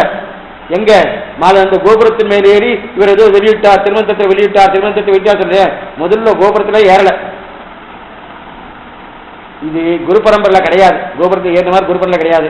2வது சில பேர் தவறான அர்த்தம் தான், அங்க ஏறி கோபுரத்தின் மேலே திருமந்திரத்தை வெளியிட்டார் அப்படின்னு சொல்றான். அந்த மாதிரி மனவாளமானு காட்டி கொடுக்கல. மனவாளம் என்ன தர்மஸ்லோகார்த்தத்தை வெளியிட்டார் எம்பெருமானார் தான் சொல்லியிருக்காரு தவிர அங்க திருமந்திரத்தை சொன்ன மாதிரி அங்க கிடையவே கிடையாது.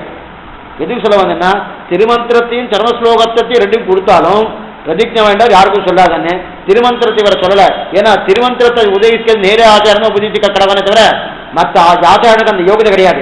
ஆனால் சர்மஸ்லோகார்த்தத்தை எல்லாரும் கீதை எல்லாரும் சொல்லான்றதுக்கு சர்மஸ்லோகார்த்தத்தை கொடுத்தாரு தான் தெரிவிக்கிறார். அப்ப திருக்கோட்டு நம்பி திருமந்திரம் சர்மஸ்லோகார்த்தத்தை கொடுத்தார். அதற்கு இதை கொடுத்து உதவித்தார். அடுத்து திருமாலையாண்டான் திருவாயுடைய காலக்ஷேபம் 1000 திருவாவிய வாந்துகடம் சோலை மதுரங்கர் வன்புகள் ஆண்டதுமே மழலாயிரமும் இந்த தமிழ்தார் சிவகோபன் மெய்பாலத்தை ஏத்தாய் ராமானுஜன் சொல்லக்கூடிய அப்படிப்பட்ட 1000 பாசனுடைய அர்த்தத்தையும் பூர்த்தியா திருமால ஆண்டாண்ட கொடுத்தார். இந்த பகவதீஷத்தை பூர்த்தியா சொன்னார். அதுக்கு மேல் ஆழ்வார் திருவரங்க பெருமாள் அரையர் அஸ்ரீமானர், அதாவது அளவந்தாவுடைய திருப்பேரனார். அந்த அரையர் என்ன சொல்லிக்கிறார், ரொம்ப ஆசிரியர் இயற்பா 3000 பாசனம் இத்தனையும் அவர் கொடுக்கிறார். 3000 மிச்சம் 3000 இருக்கு இல்லையா, 1000 திருமாலாயணம் கொடுத்தார் திருவாரூரிய, மிச்சம் 4000 மிச்சம் 3000 மிச்சம் இருக்கக்கூட 3000. அதுக்கு மேல இயல் தமிழ், இசைத்தமிழ், நாடகத்தமிழ் இன்னைக்கு நடந்துட்டு இருக்கே என்னது அரையர் சேவை. சொல்லார் தமிழொரு 3 சுருதிகள் 4 எல்லையில்லார நெறி திருவரங்கத்தை அந்த இசைத்தமிழ், இயல் தமிழ், நாடகத்தமிழ் இது 3ஐயும் சொல்லிக் கொடுத்தார் யாரு, ஆழ்வார் திருவரங்க பெருமாள் அரையர். ஏற்பா 3000. அடுத்து இங்க இருக்கக்கூடிய அந்த இசைத்தமிழ் இழைத்தனால் இந்த முனி. அப்ப 5 ஆச்சாரத்துக்கு ஒவ்வொரு ஆச்சாரம் ஒவ்வொரு கைங்கரியத்தை கொடுத்தார். மறுபடியும் சொல்றேன், பெரிய நம்பிகள் சமாசேனம் தயார்த்தம், அடுத்து பெரிய திருமநம்பிகள் ஸ்ரீராமாயண காலக்ஷேபம், அடுத்து திருக்கோட்டியூர் நம்பி திருமந்திரம் சரமஸ்லோகார்த்தம், அடுத்து திருமாலையாண்டான் திருவாவழி 1000, அடுத்து ஆழ்வார் திருவரங்க பெருமாள் அரையர் ஆச்சரியமான இருக்கக்கூடிய அந்த இயற்பா 3000, அதுக்கு மேற்கொண்டு இருக்கக்கூடிய அந்த அபிநயம் இருக்கக்கூடிய அந்த அரையர் சுவாமியுடைய நிலையை காட்டி கொடுத்தார். அப்ப பெருமாளுக்கு வேண்டிய கிரமம் அதுக்கு இல்ல, பெருமாளுக்கு எப்படிலாம் கைங்கரியம் பண்ணக்கூடிய கிரமத்தையும் சொல்லிக் கொடுத்தார். இது இத்தனை கொடுத்தார். இப்படி 5 பேருடைய சொத்து. ஒரு பெரிய முதலாளி, அந்த பெரிய முதலாளிக்கு 2-3 பசங்க, அந்த கோட்டீஸ்வரர். எத்தனை கோடி இருக்குன்னு அவருக்கே தெரியாது. அதை 3 பேரும் பிரித்து கொடுத்தார். 3 பேரும் நல்லா ஓஹோன்னு வாழ்ந்துட்டு இருக்கா. அந்த 3 பேருக்கு குழந்தை பாக்கியமே இல்லை. அதில் ஒருத்தருக்கு மட்டும் தான் குழந்தை பாக்கியம். ஒருத்தர் 3 பேர் 5 பேர், ஒருத்தருக்கு மட்டும் தான் குழந்தை பாக்கியம். அப்போ அந்த 5 பேரும் கிளம்பி போயிருக்க நேரம். 5 பேருடைய சொத்து யாருக்கு வரும்? யார் ஒருத்தரோ அந்த குழந்தைக்கு மட்டும்தானோ அந்த 5 பேருடைய சொத்து வரும். அதே போல ஒரு முதலாளி அளவந்தார், அந்த அளவந்தாருக்கு 5 பிள்ளைகளாக இருக்கக்கூடிய ஆழ்வார், திருவரங்க பெருமாள், அரையா, திருக்கோட்டு நம்பி, திருமாலை ஆண்டான், பெரிய திருமணங்கள், பெரிய நம்பி என்றக்கூடிய அந்த 5 சொத்தும் ராமானுஜன் என்ற பிள்ளைக்கு வந்து சேர்ந்து வந்து சேர்ந்து அப்படிப்பட்ட இருக்கார். அடுத்து ராமானுஜர் கொடுக்கும். இதுக்கெல்லாம் இருக்கிற ராமானுஜர் பூர்வபட்சியில வாசிக்கிறார் இல்லையா? வாசிச்சுட்டு கட்சி இது எப்படியோ விட்டு போய் நம்ம விஷயத்த சொல்லணுமே ஆசை யாருக்கு? அளவந்தாருக்கு. நேராக கோஷ்டியா வந்துட்டு இருக்கச்சு அப்ப அந்த கரியமாணிக்க பெருமாள் வழியா வந்துட்டு இருக்கார். யாதவ் பிரகாசர் கோஷ்டில இருக்கார் எம்பெருமானார். இன்னும் இங்க வரல, கோஷ்டில இருக்கு. ஆனா அளவந்தாருக்கு தெரிஞ்சு போயிட்டு யாதவ் பிரகாசர் கோஷ்டில இருக்காரு, நம்ம கிட்ட வர வேண்டாமான்னு. ஆனா இப்படி அந்த யாதவ் பிரகாசர் கோஷ்டி அப்படி போயிட்டு இருக்கச்சு ராமானுஜர் யாருன்னு அளவந்தாருக்கு தெரியாது. திருக்கச்சனமுக்கு தெரியும். ஏன்னா அவர் தான் போன கட்சி சர்வரை புரிஞ்ச மாட்டேன் பிரசாத்தார் தம் வீட்டுக்கு வந்தார், சாப்பிட்டார்லாம் பேசலாம் தெரிஞ்சிருக்கு இல்லையா? திருக்கச்சனமுக்கு அளவந்தார் ராமானுஜர் யாருன்னு தெரியும். ஆனா அளவந்தார் தெரியாது. உடனே திருக்கச்சிரம்பை தன்னுடைய சிஷ்யர், யாருக்கு? அளவந்தாருடைய சிஷ்யர் திருக்கச்சிரம்பை. அதனால்தான் இந்த 5 ஆச்சாரம் இருக்கு இல்லையா? திருக்கச்சிரம்பி ஒரு ஆச்சாரியன். இந்த 6 ஆச்சார விஷயமா தான் 6 வார்த்தை. 6 வார்த்தை ஏதோ நினைக்க வேண்டாம். இவருக்கு பிரதானமாக இருக்கக்கூடிய சிஷ்யருக்கு 6 பேர். ஆனா இங்கே கேட்கறேன்னா இவர் கொடுத்தபடியால் தான் அந்த 5 பேரே கிடைச்சது. நீங்க நல்லா பார்த்துக்கோ. திருக்கச்சி நம்பிகள் இந்த 6 வார்த்தை கொடுக்கலன்னா மிச்சம் இருக்கிற 5 பேர் கடைசியே இருக்க மாட்டான்.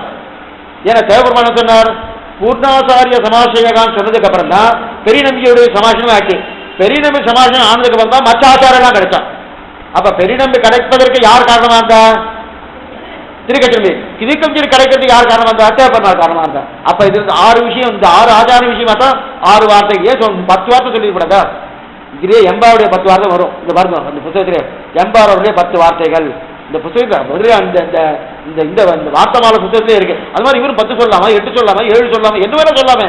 ஏன் 6னா இங்க இருக்கிறது 6 தான். யார்? திருக்கச்சர் பேர் சொல்லி அந்த 6 பேர் விஷயமா 6 வார்த்தை சொல்லலாம் தெரியும். இது சொல்ல வந்தேன். இவருக்கு அவரை கட்டாட்சிக்கணும், அளவந்தார் எம்பெருமானார் கட்டாட்சிக்கணும் யாரும் தெரியல.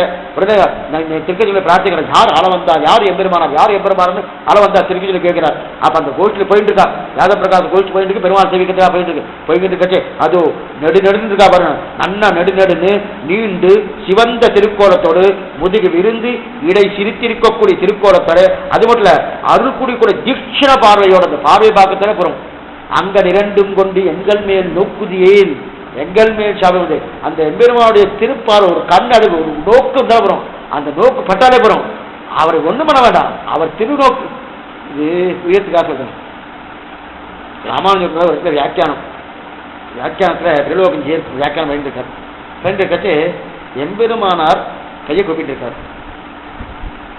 என்ன பெருமாள் சோகப்படாது சொல்றார், கையை காமிக்கிறார். இந்த வலது கையை இடது கையை தூண் காமிக்கிறார், காமிச்சு சோகப்படாதுன்னு.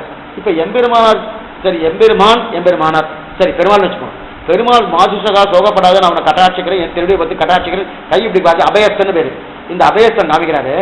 அந்த மாதிரி இவர் அபயஸ்தனை காமிக்கலையே சுவாமி. யாரு காமிக்கிறாரு? கையை கூப்பிட்டு தானே இருக்காரு. அஞ்சலித்த தடக்கை கையை கூப்பிட்டு தானே இருக்காரு. அப்ப இவர் ரட்சிப்பாரா, இவர் ரட்சிப்பாரா? இவர் ரட்சிக்க மாட்டார் போல் இருக்கு. இவர் கையதனை கூப்பிட்டு இவரே ரட்சிக்கணும்னு இவர் பிரார்த்திச்சுட்டு இருக்காரு. அப்ப ரட்சிக்க கூடியவர் நீங்க என்ன சொல்றீங்க? உய்ய ஒரே வழி உடையவர் திருவடி, உய்ய ஒரே வழி உடையவர் திருவடி சொல்லிட்டே இருக்காரு. இது ஒண்ணு அந்த மாதிரி இல்ல. உய்ய ஒரே வழி ரங்கநாத திருவடி அவர் தான் காத்துட்டு இருக்காரு. இப்படி மாத்திக்குப்பாமன்னா இல்லைன்ட்டா. அவர் ரட்சிக்கணும்னா கைய காமிச்சாத்தான் நம்ப முடியும். இவர் கண்ணாலே ரட்சிச்சுவார். இதுதான் அதைத்தான் இங்க தெரியும். கண்ணு ஒண்ணு, அந்த தீட்சணமான பார்வை, அந்த பார்வை ஒண்ணு. இவர் கையை காமிக்கிறது அவசியமே இல்லை. அவர் கையை காமிச்சாலும் ரட்சிப்பாரான்னு சந்தேகம் தான். ஏன்னா எந்த எப்படி என்ன சிசுபாலனா பாக்குறாரா, கும்பகர்ணா பாக்குறாரா, அல்லது விபீஷணா பாக்குறான்னு தெரியாது. ஆனா ராமானுஜ பார விபீஷண பார்வை தான், மற்ற பார்வையே கிடையாது, மற்ற இதுவே தெரியாது. இவர் பார்வை என்னன்னே தெரியாது. அதுக்கு காரணம் தான் நாம பண்ண பாப புண்ணியங்கள் தான். இத்தனை பாவம் பண்ணிட்டு எங்கிட்ட வந்திருக்கான் அப்படி ஒரு சூரியனாக இருக்கக்கூடிய கண்ணால பாக்குறா இல்லையா? ஆனா எம்பெருமானுடைய கண்ணு ஒரே கண்ணு தான். 2 கண்ணுமே சந்திரனான கண்ணு. சூரிய கண்ணே கிடையாது. எதுக்கு சொல்ல வந்தேன்னா, அப்படிப்பட்ட தீட்சமான பார்வையோடு போயிட்டு இருக்காரு.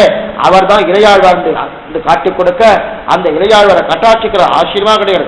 குளிர நோக்குதல் கட்டாட்சிக்கிறோம், அதுக்குன்னு ஒரு பாத்திரம் ஆச்சரியமா விட்டுருக்கார்.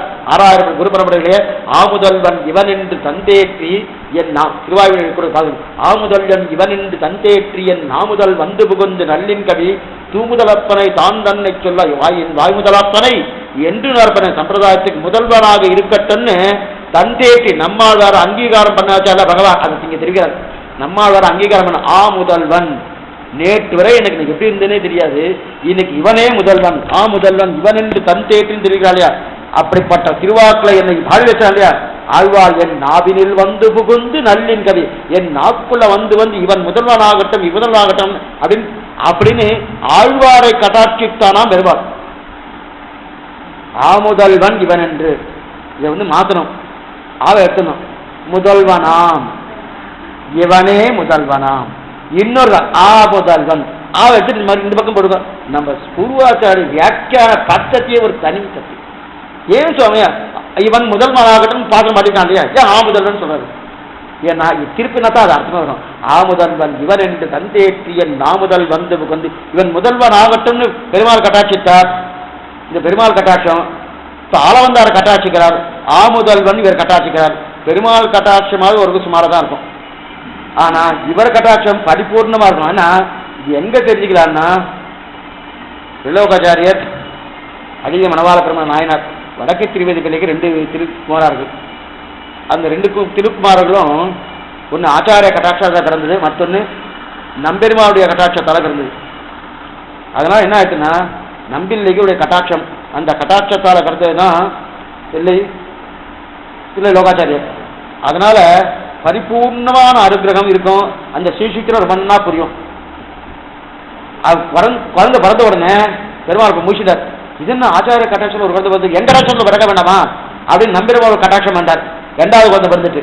இந்த 2 குழந்தைக்கு என்ன வித்தியாசம் தெரியுமா? முதல் குழந்தை விரலோகாச்சாரியார், அடுத்த குழந்தை அழகிய மணவாள பெருமாள் நாயனார். அந்த பெருமாளையே பேர் வச்சுட்டார், அழகிய மணவாளன் அவருக்கு பேரு. அதே பேரையும் இங்க வச்சுட்டார்.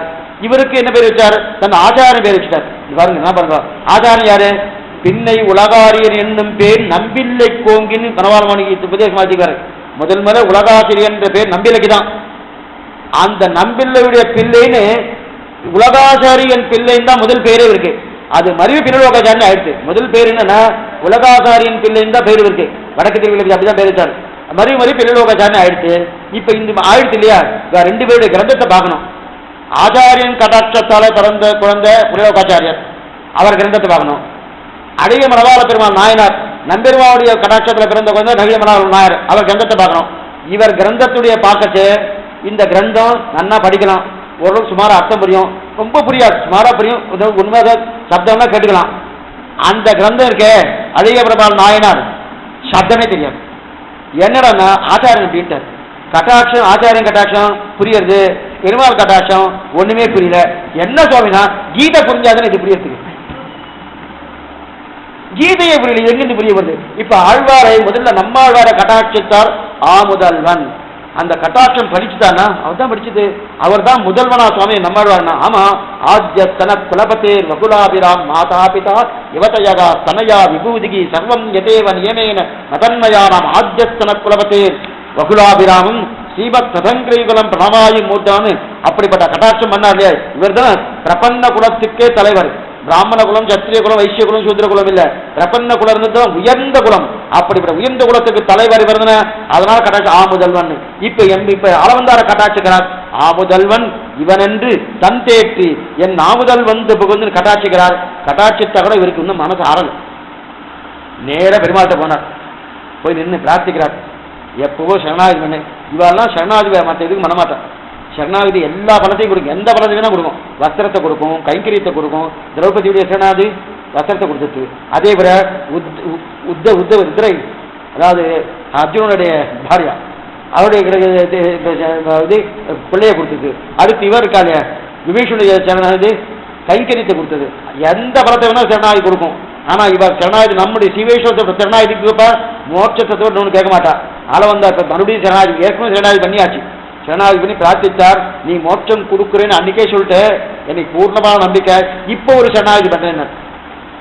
சேப்பெருமாள் பார்த்தாரு, சரணாகதி ஒரு தடவை தானே, ரெண்டாவது நம்மளுடைய சம்பிரதாயத்தை சரணாகதி ஒரு தடவை தான், விழுந்து சேவிக்கிறதும் ஒரு தடவை தான், 4 தடவைலாம் கிடையாது. எங்கேயோ சேவிக்கிறார், அந்த மாதிரிலாம் கிடையவே கிடையாது. 4 தடவை சேவிக்கிறது, 5 தடவை சேவிக்கிறது, இப்படி முட்டிக்கிறது, அப்படி முட்டிக்கிறது, இப்படி பண்ணுறது உடனே இப்படிலாம். அதெல்லாம் பண்ணாலே கோவம் வந்துடும் பெருமாளுக்கு. என்ன யாரும் நினச்சிட்டு இருக்க, இது போல நான் பிரீத் காத்துறேன். ஒரு பிள்ளை என்ன பண்ணார், காத்தால தூங்கி எழுந்து காத்தால எழுந்து தகப்பனார் முன்னாடி போயிட்டு, நான் யார் தெரியுமோ, நீ யார் என் பிள்ளை, இல்லை ஞாபகப்படுத்துறதுக்காக வந்தேன், நீ தான் என்னுடைய அப்பா, என்னை நீ தான் ரட்சிக்கணும், எனக்கு நீ ஃபீஸ் கட்டணும், இது பண்ணணும் அது பண்ணணும் சொன்னா தகப்பனார் கோவமாற, உன்னை ரட்சிக்கிறது நான் இருக்கேன், இன்னைக்கு நீ சொல்லி தரையாடுறேன். அந்த மாதிரி இருக்கு பெருமாள் போயிட்டு. இதை குட்டிக்கிறது, இது கீழே வந்து சேவிக்கிறது, 4 தடவை சேவிக்கிறது, இதெல்லாம் பண்ணவே கூடாது. எதுக்கு சொல்ல வந்தேன்னா, அப்போ அந்த கட்டாட்சிக்கு 2வது சரணாகதி கொடுத்து பெருமாள் கோவம், என்ன ஆளவந்தார் இந்த மாதிரி பண்ணுறாரு, பண்ண மாட்டாரு, இவருக்கெல்லாம் பிரார்த்திக்கிறான்னா அப்போ ஏற்கனவே மோட்சத்துக்கு பிரார்த்திக்காது கொடுக்குறேன்னு சொல்லிட்டு நம்பிக்கை வந்துட்டு வாயிடுது.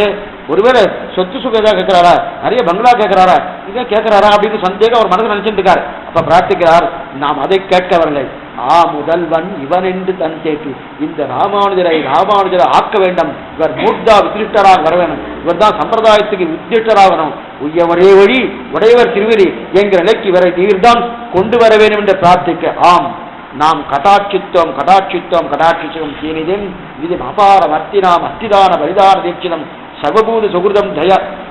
இவர் ஸ்ரீரங்கத்தில் இருக்காரு, அந்த பெருமாள் பிரார்த்திக்கலாமா? ஆளவந்தார்ந்து ஸ்ரீரங்கத்தில் ஸ்ரீரங்கவாசியெல்லாம் பார்த்து கேட்கணும், என்னமா நீங்க அந்த ஊர்ல பெருமாளை விட்டுட்டு இங்க வந்து எங்க பெருமாள் நீ பிரார்த்திக்கிறியான்னா, இந்த பெருமாள் தான் தியாகேசன். இது எங்கேயா ஒரு இடத்த சொல்ல போய் யாராவது ஒன்று அடிக்க போறா, ஏன்னா ஸ்ரீரங்கவாசி வந்துட்டா வச்சுக்க, நீ எப்ப பாரு இந்த ரங்கராஜ வச்சுட்டே இருக்க, தேப்பெருமாளை ஒவ்வொரு கொண்டாடி இருக்க இருக்கிற, ஏன்னா இதெல்லாம் ஒரு அசோக்தி தான். இந்த பெருமாளை வச்சு அந்த பெருமாள் ஒவ்வொரு பெருமாளுக்குண்டான வைபவத்தை சேவிக்கிற, எதுக்கு சொல்ல வந்தா அப்படிப்பட்ட நீ பெருமாள் அந்த நிலை அந்த ஆமுதம்னு கட்டாட்சித்தார். கட்டாட்சிச்ச உடனே ஆளவந்தா கடாட்சி நேராக அவருக்கு போன பண்ணோம், அங்கிருந்து கிளம்பியாச்சு. ஆனா இந்த ஆளவந்தாவுக்கு ராமாயணத்துக்கு நேர உபதேசம் பண்ணிருக்கலாம், ஏன்னா பண்ணாம இருக்க செய்தையும். ஆனா இவர் 5 பேர் பண்ணிட்டா, அது வேற விஷயம். சம்பிரதாயத்துக்கு முதல்வரான்னு சொல்லி முடிச்சதுக்கு அதுக்கப்புறம் தான் எம்பெருமனுடைய தனியன் இருக்க ஒரு பண்ணியிருக்கல ஆரம்பத்தில் எப்பதாம்பூர் ஹத்யாய் விஸ்வத்தான அசேஷ கல்மசகா வஸ்துதா உபயாதோகம் யாமுனேயம், யார் என்னை அவஸ்துவாக இருந்து வஸ்துவாக மாற்றி அந்த ஆளவந்தாரை வணங்குகிறேன், இவர் அவஸ்துவான் எம்பெருமானார், அவஸ்துவா இருந்து என்னை வஸ்துவாக மாற்றி ஆளவந்தாரை வணங்குகிறேன் தெரிவிக்கிறார் இல்லையா, அப்படிப்பட்ட தனியை சமர்ப்பித்தார். இதுக்கு சொல்ல வந்தேன்னா, ஆனா இந்த ஆளவந்தார் எப்படியாவது இவரோட சேர்க்கி வைக்கணும், ஆளவந்தாரோட பண்ணணும்னு சொல்லி ஆளவந்தார் பிரார்த்திக்காக பெரிய நம்பிக்கிட்ட அவர் ஐஷண்டு வரோம் அப்படின்னு சொன்னார். ஐஷண்டு வரணும், அங்கிருந்து கிளம்பி வீணுக்கு வந்து கிட்டத்தட்ட 2 வாட்டி வந்து போயிருக்கார். பெரிய நம்பர் ஐஷண்டு வாரம் சொல்லி 2 தடவை பெரிய நம்பர் வந்தார். அது என்னமோ விசித்திர ஈஸ்வர சங்கல்பம், இவா 2 பேரையும் சந்திக்கவே விடலை. பெருமாளையும் அந்த ஆளவந்தாரையும் எம்பெருமானும். ஆனா ஆளவந்தார் ராமானுஜரை பார்த்தாரே தவிர ராமானுஜர் ஆளவந்தார் சர்மத்திருமேனி தான் பார்த்திருக்கார், அதுக்கு முன்னாடி பார்க்கவே இல்லை. அது என்ன விஷயம்னு தெரியல. 2 தடவை பெரியநம்பி வந்திருக்கார். முதல் தடவை வரைச்சு இவரை மதுராந்திர சந்தித்து இப்படி வந்துட்டார், நேரைக்கு வந்துட்டார். 2வது தடவை வரைச்சுதான் நேராக கிளம்பி வந்தார். இங்கே காஞ்சிபுரத்துக்கு வந்தார். இவர் ஸ்ரீபெரும்புதூர்ல இருந்து வரல, இங்கிருந்து கிளம்பி நேராக காஞ்சிபுரம் தான் இருக்கார். அங்கதான் நிச்சயவாசம் தங்கியிருந்தார். காஞ்சிபுரம் நேரம் ஐஷன் போறார். ஐஷன் நேரம் அங்க போனோடனே அங்க போய் பார்த்தோம் ஒரே கூட்டமா இருக்கு. திருக்கரம்பூர் படித்துறை இங்கிருந்து அந்த காவேரி நதிக்கரையில் இந்த பல்லட நதிக்கரை திருக்கரம்பூர் படித்துறையில ஒரே கூட்டமா இருக்கு. என்ன கூட்டம், என்ன ஒவ்வொருத்தரும் எல்லாம் ரொம்ப வருத்தத்தோடு இருக்கா. என்ன கூட்டமா இருக்குன்னு பார்த்தா ஆளவந்தார் திருநாட்டை அலங்கரித்தான் ஒரு செய்தி கிடைக்கிறது. அங்கேயே கீழே புருண்டு அழுது கொண்டு, ஐயோ இழந்தோமை இவரிடத்துல நம்ம அர்த்தத்தை பெற்றுக்கொள்ள வேண்டும்ன்றதுக்காக வந்து இழந்தே போனமே. ஒரு பக்கம் பெரிய நம்பிக்கிறேன்னு, ஒரு பக்கம் ராமானுஜன, 2 பொருட்கள் நேரா அங்கிருந்து கிளம்பி வந்து அந்த திருக்கரம்பூர் படித்துறைக்கு வந்து அங்க வந்து அவருடைய சரணத்திருமையை சேவிக்க அங்க 3 வரல் அப்படியே முடிந்து எல்லாம் இந்த சரிக்கு தான் உங்களுக்கு தெரியும். நிமின்று கட்சி 3 வரல் என்னன்னு கழிச்சார். சீபாட்சியம் பண்ணணும், அதுக்கு மேல இந்த திருக்குறுகை பிரான் பில்லான்ற பெயரை கொடுக்கணும், அதுக்கு மேலே திருமாலாண்ட பெயரை கொடுக்கணுன்றதுக்காக 3 வரல்கள் இருந்தது. அதுக்கு நான் தள்ளி தரேன்னு சொல்லி முடிச்சுட்டார். முடிச்சதுக்கு அப்புறம் அந்த சர்ம திருமேனி விமல சர்ம திருமேனி, அந்த விமல சர்ம திருமேனி பூர்த்தியா சர்ம திருமேனிக்கு சீச்சூர்ண பரிபாலன கைங்கரியம் பூர்த்தியா முடிஞ்சதுன்னு அபாரமான கோபம் யாருக்கு? சுவாமி எம்பெருமானாருக்கு. ஆச்சாரிய சேவிக்க வந்தோம், என்னமோ பெருமாள் அப்படி பண்ணிட்டாரு, கோபம். அதுதான் முதல் தடவை ஸ்ரீரங்கத்துக்கு வரார். இன்னும் இதுவரைக்கும் இதுக்கு வரவே இல்லை. முதல் தடவை ஸ்ரீரங்கத்துக்கு வரார். பெரிய பெருமாள் சேவிக்கணும், சேவிக்கவே இல்லை. சேவிக்காம திரும்பி போயிட்டாருன்னு குருபரம்பரை எழுதி வச்சிருக்கான். ஆச்சாரிய அபிமானம்னா அதுதான். எப்ப ஆச்சாரியின் சேவை கிடைக்கலையோ இந்த பெருமாள் சேவையே வேண்டாம்னு சொல்லிட்டு வந்தார். முதல் தடவையாச்சும் ஒரு தடவை சேவை சேவிச்சுட்டு போலாமே, ரெண்டாவது தடவை சேவிக்கிறதா எந்த தடவையா இருந்தாலும் எப்ப ஆச்சாரிய சேவை கிடைக்கலையோ இனி நாம் இருப்பக்குவதில்லை. அது மட்டும் இல்ல, தன்னை மாய்த்துக் கொள்ளணும்னு நினைச்சார். பெரிய நம்பிக்கையாகட்டும் ராமானுஜனம் இப்பயே தன்னை மாய்த்துக் உயிரை மாய்த்துக் கொள்கிறோம்னு நினைச்சா பக்கத்தில் இருக்க முதலிகள் பெரியவர்கள் அந்த ஆளவந்தார் சிஷ்யெல்லாம் சொன்னா இல்ல இல்ல நீ பண்ணப்படாது, ஆளவந்தார் பிரதிஜை வாங்கிட்டு இருக்காரு, இனி போகப்படாது நாங்கள். ஏன்னா இது அந்த மாதிரி போயிட்டாலாம், பேசிட்டு இருக்கலாம். என்ன பேசிட்டு இருக்கா? ஆளவந்தார் நோய் சாத்திட்டு இருக்கார், அவருக்கு பரமபுத போகக்கூடிய நாள் வந்துட்டு தெரிஞ்சு போயிடுச்சுன்னு அங்க ஆளவந்தார் சிஷ்யர் அத்தனை பேர் என்ன நினைச்சுட்டாலாம், ஆளவந்தார் கிளம்பி போயிடுச்சுன்னா ஒருத்தருக்கு ஒருத்தர் மாய்த்து கொண்டு போக வேண்டியதுதான், அவர் இல்லைன்னா நாம் இந்த லோகத்தில் இல்லைன்னு ஒரு நிலைக்கு பேசிட்டு இருக்கா. இந்த செய்தி ஆளவந்தார் கேட்டுச்சு. கேட்டுன்னு அவரெல்லாம் கூப்பிட்டு இந்த மாதிரி பண்ணாதீங்க, இந்த மாதிரி பண்ணா என்னது அர்த்தம், உங்களுக்கு பெரிய பெருமாளிடத்துல பெரிய விராட்டியாரத்துல விசுவாசம் இல்லைன்னு அர்த்தம்னா. ஏன்னா இந்த ஆத்மா அவனுடையது, இந்த ஆத்மாவை பறிக்க யார்?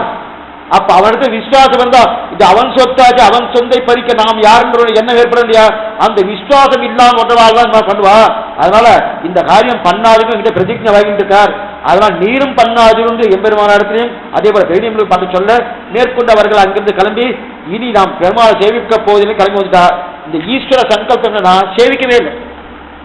ஏன் சுவாமி சேவிக்கிற கேட்டு இருக்க வேண்டியதான். 1000 வருஷத்துக்கு முன்னாடி கேட்டா இப்பயும் கேட்கலாம், இன்னும் 10,000 வருஷம் கேட்டு இருக்கலாம். கேட்டா அவட்ட பதில் வருமா? நம்பிட மாட்டேன். ஒரு பதிலும் ஒரு படம் அவன் பண்ணிட்டேன். இப்ப அவ பண்ண கிரந்தம் மட்டும் சேவிச்சியா? இதான் அவர் கேட்க. அவ எத்தனை கிரந்தங்கள் இருக்கா அதை சேவிக்கிறது விட்டுட்டு இப்ப சேவிக்கிறேன். இப்ப 2 பேரும் சந்திச்சுட்டாரே அவர் சொல்லுவார். சந்திக்கிறியா சுவாமினா?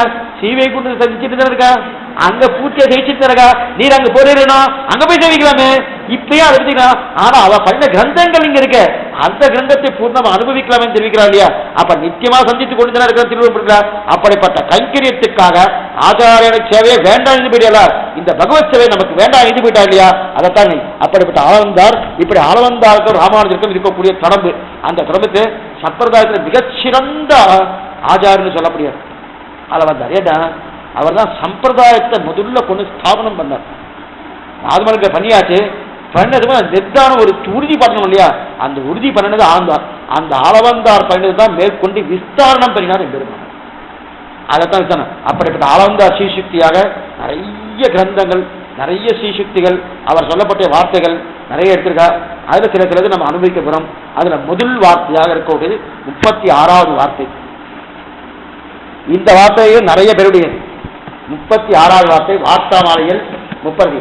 ரொம்ப தூரம் ரொம்ப அவருடைய சரித்திரம் போக வேண்டாம், நமக்கு வார்த்தாமாலை முக்கியமானதாக சுருக்கமாக 36ஆம் வார்த்தை. இதுல நிறைய வார்த்தை இருக்கு. இதுதான் ஒரே ஒரு ஆளவந்தார் வார்த்தையா இருக்கக்கூடிய வார்த்தையை மட்டும் எடுத்துக்கலாம். அதாவது 7 வார்த்தை தள்ளி இருக்கு பாருங்க. 36ஆம் வார்த்தை திருமந்திரம் சொரூபம் சொல்லுவது என்று திருக்குறள் கிராந்தில அனுசந்தித்தருளும் அருள்வன் ஆரம்பிச்சிட்ட பாருங்க. அதுல 7 அதாவது 5-6 வரி கைந்தி அடுத்து தரணும். திருமந்திரம் 3 பதத்தாலும் அபிஜன வித்யா விருத்தங்களை வெளியிடுகிறதென்று ஆளவந்தார் அனுசந்தித்தருள்வர் இருக்கா? திருமந்திரம் 3 பதத்தாலும் அபிஜன வித்யா விருத்தங்களை வெளியிடுகிறதென்று ஆளவந்தார் அனுசந்தித்தருள் தான். இதை தான் இப்போ பார்க்க போறோம். அதாவது திருமந்திரம் நிறைய பேர் இருந்தாலும் எந்தெந்த ஆச்சாரம் எங்கெங்க சொல்லியிருக்கலாம் அந்தந்த சொற்கள் நிறைய இருக்கு. நம்ம அதை பூர்த்தியா பார்க்க போறது. பூர்த்தியா பார்க்கணும் இதுவே கிடந்து 20 உபன்யாசம் விடும். இந்த 36ஆம் வார்த்தை மட்டும் 36ஆம் வார்த்தை மட்டும் அவ்வளோ எடுத்திருக்காரு. அதனால இந்த ஆளவந்தார் வார்த்தையார் எடுக்கிறது அவருடைய வார்த்தை மட்டும்தான். ஆனால் அவருடைய வந்து நிறைய அர்த்தத்தை தெரிவிச்சிருக்கா, மேலே பார்க்கலாம். திருமந்திரம் 3 பதத்தாலும் அபிஜன வித்யா. இனிமே ஜாகிரதையா கேட்கணும். கதாபாகம் கேட்டாச்சு, நல்லா ஓகோன் பண்ணாச்சு. இனிமே சாஸ்திரோக்தமான அர்த்தங்கள், பூர்த்திய சாஸ்திரமான அர்த்தங்கள் எல்லாமே என்ன விஷயம்? திருமந்திரம் தயம் கர்மஸ்லோகத்துக்கு கூட இருக்காங்க. ரகசிய கிரந்தமாக தான் இனிமே வரப்படுது. அதான் முதலே ஜாகிரதை படிச்சுட்டேன். ரகசிய கிரந்தமா வரவே வருகிறபடியால ரொம்ப ஜாகிரதையா இருக்கணும். பூர்த்திய மனசு இங்க மட்டும்தான் வெளியே இருக்கப்படுறாங்க. ஆக திருமந்திரம் 3 பதத்தாலும் அபிஜன வித்யா விருத்தங்களை வெளியிடுகிறது என்று அளவந்த அனுசந்தித்தவர். திருமந்திரம் 3 பதத்தாலும் 3 பதத்தால் என்ன 3 பதம் பின்னாடி பார்ப்போம். அபிஜன வித்யா விருத்தங்கள். அபிஜனன்னு என்னன்னா ராஜகுலம். அபிஜனன ராஜகுலம், உயர்ந்த குலம், உயர்ந்த குலம், உயர்ந்த குலம், அதாவது உயர்ந்த குலப்பிறப்பு. திருமந்திர குடும்பம் உயர்ந்த குலப்பிறப்பு, சாதாரண குலம் இல்லை, உயர்ந்த குலப்பிறப்பு இருக்கணும். அப்ப சத்திரியன் அல்ல வைசியன் இந்த சூத்திரன் உயர்ந்த குலத்தை பேசுவான்னா உயர்ந்த குலம் ஆயிடும். திருமந்திர குடும்பம், திருமந்திரம் 3 பதத்தலம் அபிஜன, அடுத்து உயர்ந்த குலத்தை பிறப்பு கொடுக்கணும், அடுத்து ஓம்காரம், அடுத்து வித்யா வித்தியை கொடுக்கணும், அதுக்கு மேல விருத்தங்கள், அதுக்கு உண்டான கைங்கரியத்தை பெருக்கி கொடுக்குமா, நமக்கு தேவையானதை பெருக்கி கொடுக்குமா. இந்த 3 நிலையத்தில் வேற திருமந்திரன்னு. இது சூத்திரம் 2 வரி தான், காலட்சவர் 2 நாள் 2 வரி தான். ஏன்னா இப்போ நம்ம திருமந்திரம்னா என்ன தெரிஞ்சிருந்தா தான் இதுக்குள்ள போக முடியும். மூச்சுப்படி காலட்சவன் கேட்டுட்டோம்னா கொஞ்சம் கிருக்குன்னு முடிச்சிடலாம். காலட்சவன் கேட்காதபடியால திருமந்திரம் என்ன முதல்ல பிரணவம் என்ன சொல்றது, அந்த பிரணவத்தால் சொல்லப்பட்ட நிலை என்ன, அதை தெரிஞ்சதுக்கு அப்புறம் தான் அபிஜனன்னா உயர்ந்த குலத்தை கொடுக்குமான்னு பிரார்த்திக்கணும். அப்ப என்ன தெரிவிக்கிறான்னா இந்த சப்தம் வர இல்லையா, அந்த ஓம்காரம் இந்த பிரணவம் உலகத்தில் பிறந்து இருக்கிறதுக்கு உயர்ந்த குலத்தை கொடுக்கணும். நமக்கு சந்தேகம் வரும். திருமந்திரம் சாதாரண சமாசனமானதான் சொல்லுவா. சமாசனம் அத்தனை பேர் சொல்றா இல்லையா, அத்தனை பேர் சொல்றான். என்னன்னு சொல்றான், திருமந்திரம் ஓம் நமோ நாராயணன் சொல்றேன். இப்ப ஒரு பிராமண வர்ணத்தை காரணம் மற்ற 3 வர்ணத்தை சொல்றா இல்லையா, வைசியா சொல்றா, சத்ரியா சொல்றா, சூத்ரா சொல்றா, அவளுக்கும் திருமந்திரம் உண்டு, சமாசனம் ஆயிருந்தா திருமணம் சொல்லிருக்காளையா. அப்ப உயர்ந்து குறோம்னா ஒருவேளை வைசியாலோ சத்ரியாலோ சூத்ராலோ பிராமணால் ஆயிடுவாளா, பிராமணால் ஆயிடுவான்னா அதை பத்தி இங்க பிரஸ்தாபம் கிடையாது. ஓம்காரத்துல முதல்ல கிரியேட்டா சொல்றேன், அதை பத்தி இங்க பிரஸ்தாபம் கிடையாது. அப்ப உயர்ந்த குலம் சொல்றா சொல்றேன். உயர்ந்த குலம்னா என்ன, பிராமண குலத்தை உயர்ந்த குலம்னு சொல்லல, ஞாபகம் வச்சுக்கோ, அதான் அடிக்கடி இருக்கேன். அப்ப உயர்ந்த குலம்னா பகவத் சம்பந்தம் இருக்கிற குலம் தான் உயர்ந்த குலமே தவிர பகவத் சம்பந்தம் இல்லாத குலம் அது பிராமண குலமா இருந்தாலும் அது தாழ்ந்த குலம் தான். தெரிஞ்சுங்க. முதல்ல திருமந்திரத்தை வயலாறு பெருமானத்தை திருவங்கியாளர் பெற்றார். நான் கண்டு கொண்டேன் நாராயணா. அதுல என்ன தெரிவிக்கிறார்னா, வாடினேன் வாடி வரைந்தினேன் மரத்தால் அவர் தன் சமாசனம் பெற்றுன உடனே அடுத்த பாத்திரம் என்னது நீங்க சேவிக்கலாமே. இந்த திருமணம் கொலையில அதான் இது பண்றாங்க, திருட்டு கனவா பண்ணிட்டு இருக்கு, விரதவாதில போய் அந்த எல்லாத்தையும் படிச்சுக்கிறாங்க பார்க்கறது இல்லையா. பங்குனி உற்சவத்துக்கு முந்தின நாள் நடக்கிறது. அது ஒவ்வொரு கோயிலையும் 8வது உற்சவம் குதிரவாகனத்துக்கு இன்னைக்கு நடக்கிறது. திருவங்காழ்வார் உடனே அங்க உடனே இங்க திருவங்காழ்வார் யாராவது திருடிட்டானா திருவங்காழ்வார் கையிலுமா, திருடியாச்சுன்னா திருவங்காழ்வார் கைக்குன்னு சொல்றாரு, திருடிட்டு போறான்று. அந்த மாதிரி பெற்று உடனே அடுத்த பதிவு என்ன வருதுன்னா, வாடினேன் வாடி வரைந்தினேன் மனத்தால் தெரிஞ்சு. அப்ப திருமந்திரத்தை அங்க கொடுத்துட்டார். திருமந்திரத்தை கொடுத்த உடனே இவர் என்ன பாசம் சொல்றாரு பாருங்க, குலம் தரும் செல்வம் தந்திடும் அடியார் படித்துயர் ஆயனவெல்லாம் நிலம் தரும் செய்யும் நீள் விசும்பருளும் அருளோடு பெருநிலம் அளிக்கும் பலத்தரும் மட்டும் தந்திடும் பெற்ற தாயன ஆயன செய்யும் நலம் தரும் சொல்லி நான் கண்டு கொண்டேன் நாராயணா என்னும் நாமம் தெரிவிக்கிறார். இப்ப அதுல என்ன சொன்னார், நாராயண நாமத்தை தெரிஞ்சுட்டேன், திருமந்திரத்தை தெரிஞ்சுட்டேன். அப்ப முதல்ல என்ன சொல்றார், குலம் தரும்னு சொன்னார். அப்ப திருவங்கியாழ்வார் பிராமணனா ஆயிடுவாரா, குலம் தரும் சொல்லியிருக்காரு. இங்கே அது அபிஜனா உயர்ந்த குலத்தை கொடுக்கறது. அப்ப குலம் தருனா என்ன அர்த்தம், முதல்ல குலம்னா என்ன அர்த்தம் பார்க்கணும். அதுக்கு திருமந்திர கற்றவனுக்கு குலப்பிரிப்புன்னு தெரிவிக்கிறாரு. என்ன குலப்பிரிப்புனா ராஜகுலம் மாகாத்மியம் தான் முக்கியம். ராஜகுலம் மாகாத்மியம். இப்ப ஓம்காரத்தை தெரிஞ்சு கொண்டால் பரமாத்மாவும் நமக்கும் இருக்கக்கூடிய சம்பந்தம் தெரிஞ்சுகிறது. அனன்யார்க சேஷத்துவம், அனன்ய சரணத்துவம், அனன்ய போகத்துவம், இது 3 தெரியும். அனன்யார்க சேஷத்துவம்னா அவனுக்கே அடிமைப்பட்ட தன்மை, இதுக்கு அனன்யார்க சேஷத்துவம் தெரியும். அது எங்க தெரியும்னா ஓம்காரத்தில் தெரியும். அவனுக்கே நாம் அடிமைப்பட்ட தன்மை. இந்த பிரணவம் இருக்கு இல்லையா, அந்த பிரணவம் என்னன்னா, ஏன் அது மட்டும் இல்ல, திருமணத்துக்கு நவவித சம்பந்தம் 9 விதமான சம்பந்தம். சில சம்பந்தம் ஆனா அண்ணனா இருக்கலாம், நான் ஒருத்தருக்கு தம்பியா இருக்கலாம், இன்னொருத்தருக்கு பிள்ளையா இருக்கலாம், இன்னொருத்தருக்கு அப்பாவா இருக்கலாம், எல்லாம் இருக்கலாம். ஆனா பக்தாவா ஒருத்தருக்கு தான் இருக்க முடியும், நிறைய பேர் இருக்க முடியாது. ஆனா பகவான் எல்லாருக்குமே பக்தா, அந்த சம்பந்தமும் பகவான் அதான் 9 விதமான சம்பந்தம் பூர்த்தியா இருக்கிறார். அப்படி இருக்கிற பிரணவன்னா என்னது, பிரணவம் யோதோ யாரோ சொல்லிட்டு பிரணவம் என்ன பிரணவம், நுஸ்திதௌ என்று ஒரு தாத்து, நுஸ்துதௌன்னு ஒரு தாத்து. அந்த தாத்து என்ன சொல்றதுன்னா, பிரகர்ஷேன ஸ்தூரியத்தே பகவான் இதி, பிரகர்ஷேன பகவான் அனேன ஸ்தூயத்தே இதி பிரணவகா. அப்படின்னா என்ன அர்த்தம்னா, இந்த பிரணவத்தை பிரிக்க பிரகர்ஷேன பிரகர்ஷேன நன்றாக. பிரணவம் இருக்கு இல்லையா, பிரணவத்தை பிரிச்சா பிர நக அது பின்னாடி வச்சுக்கோம். பிரனா பிரகர்ஷேன, பிரகர்ஷேன நன்றாக. சரி, நான் நு ஸ்தூயதே, நான் நு ஸ்தூயதே அப்படின்னா ஸ்தோத்திரம் பண்ணப்படுகிறான், நன்றாக ஸ்தோத்திரம் பண்ணப்படுகிறான். பிரகர்ஷேன நன்றாக, நான் நு ஸ்தூயதே ஸ்தோத்திரம் பண்ணப்படுகிறான், நன்றாக ஸ்தோத்திரம். அப்ப பிரகர்ஷேன நன்றாக, நுஸ்துதௌ என்று ஸ்தோத்திரம் பண்ணப்படுகிறான். அனேன இந்த மந்திரத்தாலே, எந்த மந்திரத்துல, திருமந்திரத்தாலே பகவானை நன்றாக ஸ்தோத்திரம் பண்ணப்படுவது தான் பிரணவம். பிரணவம்னா என்ன அர்த்தம்? நாம என்ன நினைச்சிட்டோம், பகவான் ஸ்ரீமன் நாராயணன் என்ன வச்சுக்கோ, பகவான் யாரோ இல்லை, பகவத் சப்பம் ஸ்ரீமன் நாராயணன் மட்டும்தான் தகும், மற்ற யாருக்குமே தெரியாது, யாருமே கிடையாது. இல்லையே சாமி, பகவான் வியாச பகவான், நாரத பகவான், இன்னொன்று வால்மீகி பகவான் எல்லாம் சொல்றலன்னா ஔபச்சாரியத்துக்காக சொல்லுவா. ஔபச்சாரியம் உபச்சாரம் இல்லையா, உபச்சாரமா சொல்லுவா, புரியத்துக்காக சொல்றேன். சில பேர் டாக்டரே பண்ணியிருக்க மாட்டா, டாக்டர்னு சொல்றா இல்லையா. அதுவும் அரசியலில் நிறைய இருக்கு. அவருக்கு ஏதோ காசை கொடுத்துட்டா ஒன்றும் கொடுத்துட்றா இல்லையா, உடனே ஒரு டாக்டரா உபச்சாரத்துக்காக சொல்லக்கூடிய வார்த்தை. அதே போல நாரதராகட்டும், வால்மீகி ஆகட்டும், வியாசராகட்டும் உபச்சாரத்துக்காக. ஏன் உபச்சாரம்னா, பகவான அநேகமான கல்யாணம், அந்த கல்யாணம் ஏதோ ஒரு துளி கிஞ்சித் ஈஷத்து கருணா நீட்சிதா சந்துக்ஷிணா ரட்சிதன்னு தெரிவிக்கிறார் ஒரு சத்துஸ்லோகியில் ஆளவந்தார். ஈஷத்து ஒரு துளி, ஒரு துளி கட்டாட்சம் ஒரு கடத்தட்டா அவ பிரமாயிடலாம், பிராட்டியுடைய கட்டாட்சம் அது எடுக்கிற பிராட்டுக்கு உண்டான. அதுவரை ஒரு துளி பகவானுக்கு இருக்கக்கூடிய குணத்துல ஒரு துளி வாருக்கு இருக்கிறபடியால பகவான் சொல்லிக்கலாம் சொல்ற. ஆனா பகவான் அர்த்தம் அது இல்லை. ஆனா அதே போல இங்க பிரகர்ஷேன ஸ்தூயத்தே அதேன பகவான் இது பிரணவகனா, பிரணவன் தான் ஓம்காரம். அந்த ஓம்காரத்தில் தான் இது தெரிவிக்கிறது. யார் பகவானை நன்றாக ஸ்தோத்திரம் பண்ணப்படுகிறதோ அது பிரணவம். பிரணவம் தான் அது, ஸ்ரீமன் நாராயண ஸ்தோத்திரம் பண்ணப்படுவது தான் பிரணவம்னு பேரு. அப்படிப்பட்ட பிரணவத்தை இந்த அஷ்டஸ்லோகில இருக்கிற பராசரப்பட்ட அஷ்டஸ்லோகில ஒரு கிரந்தம் முதல்ல திருமந்திரம் சர்மஸ்லோகத்துக்குன்னு இந்த ஸ்தோத்ரமா எழுதி வச்சு பராசரப்பட்டது தான்.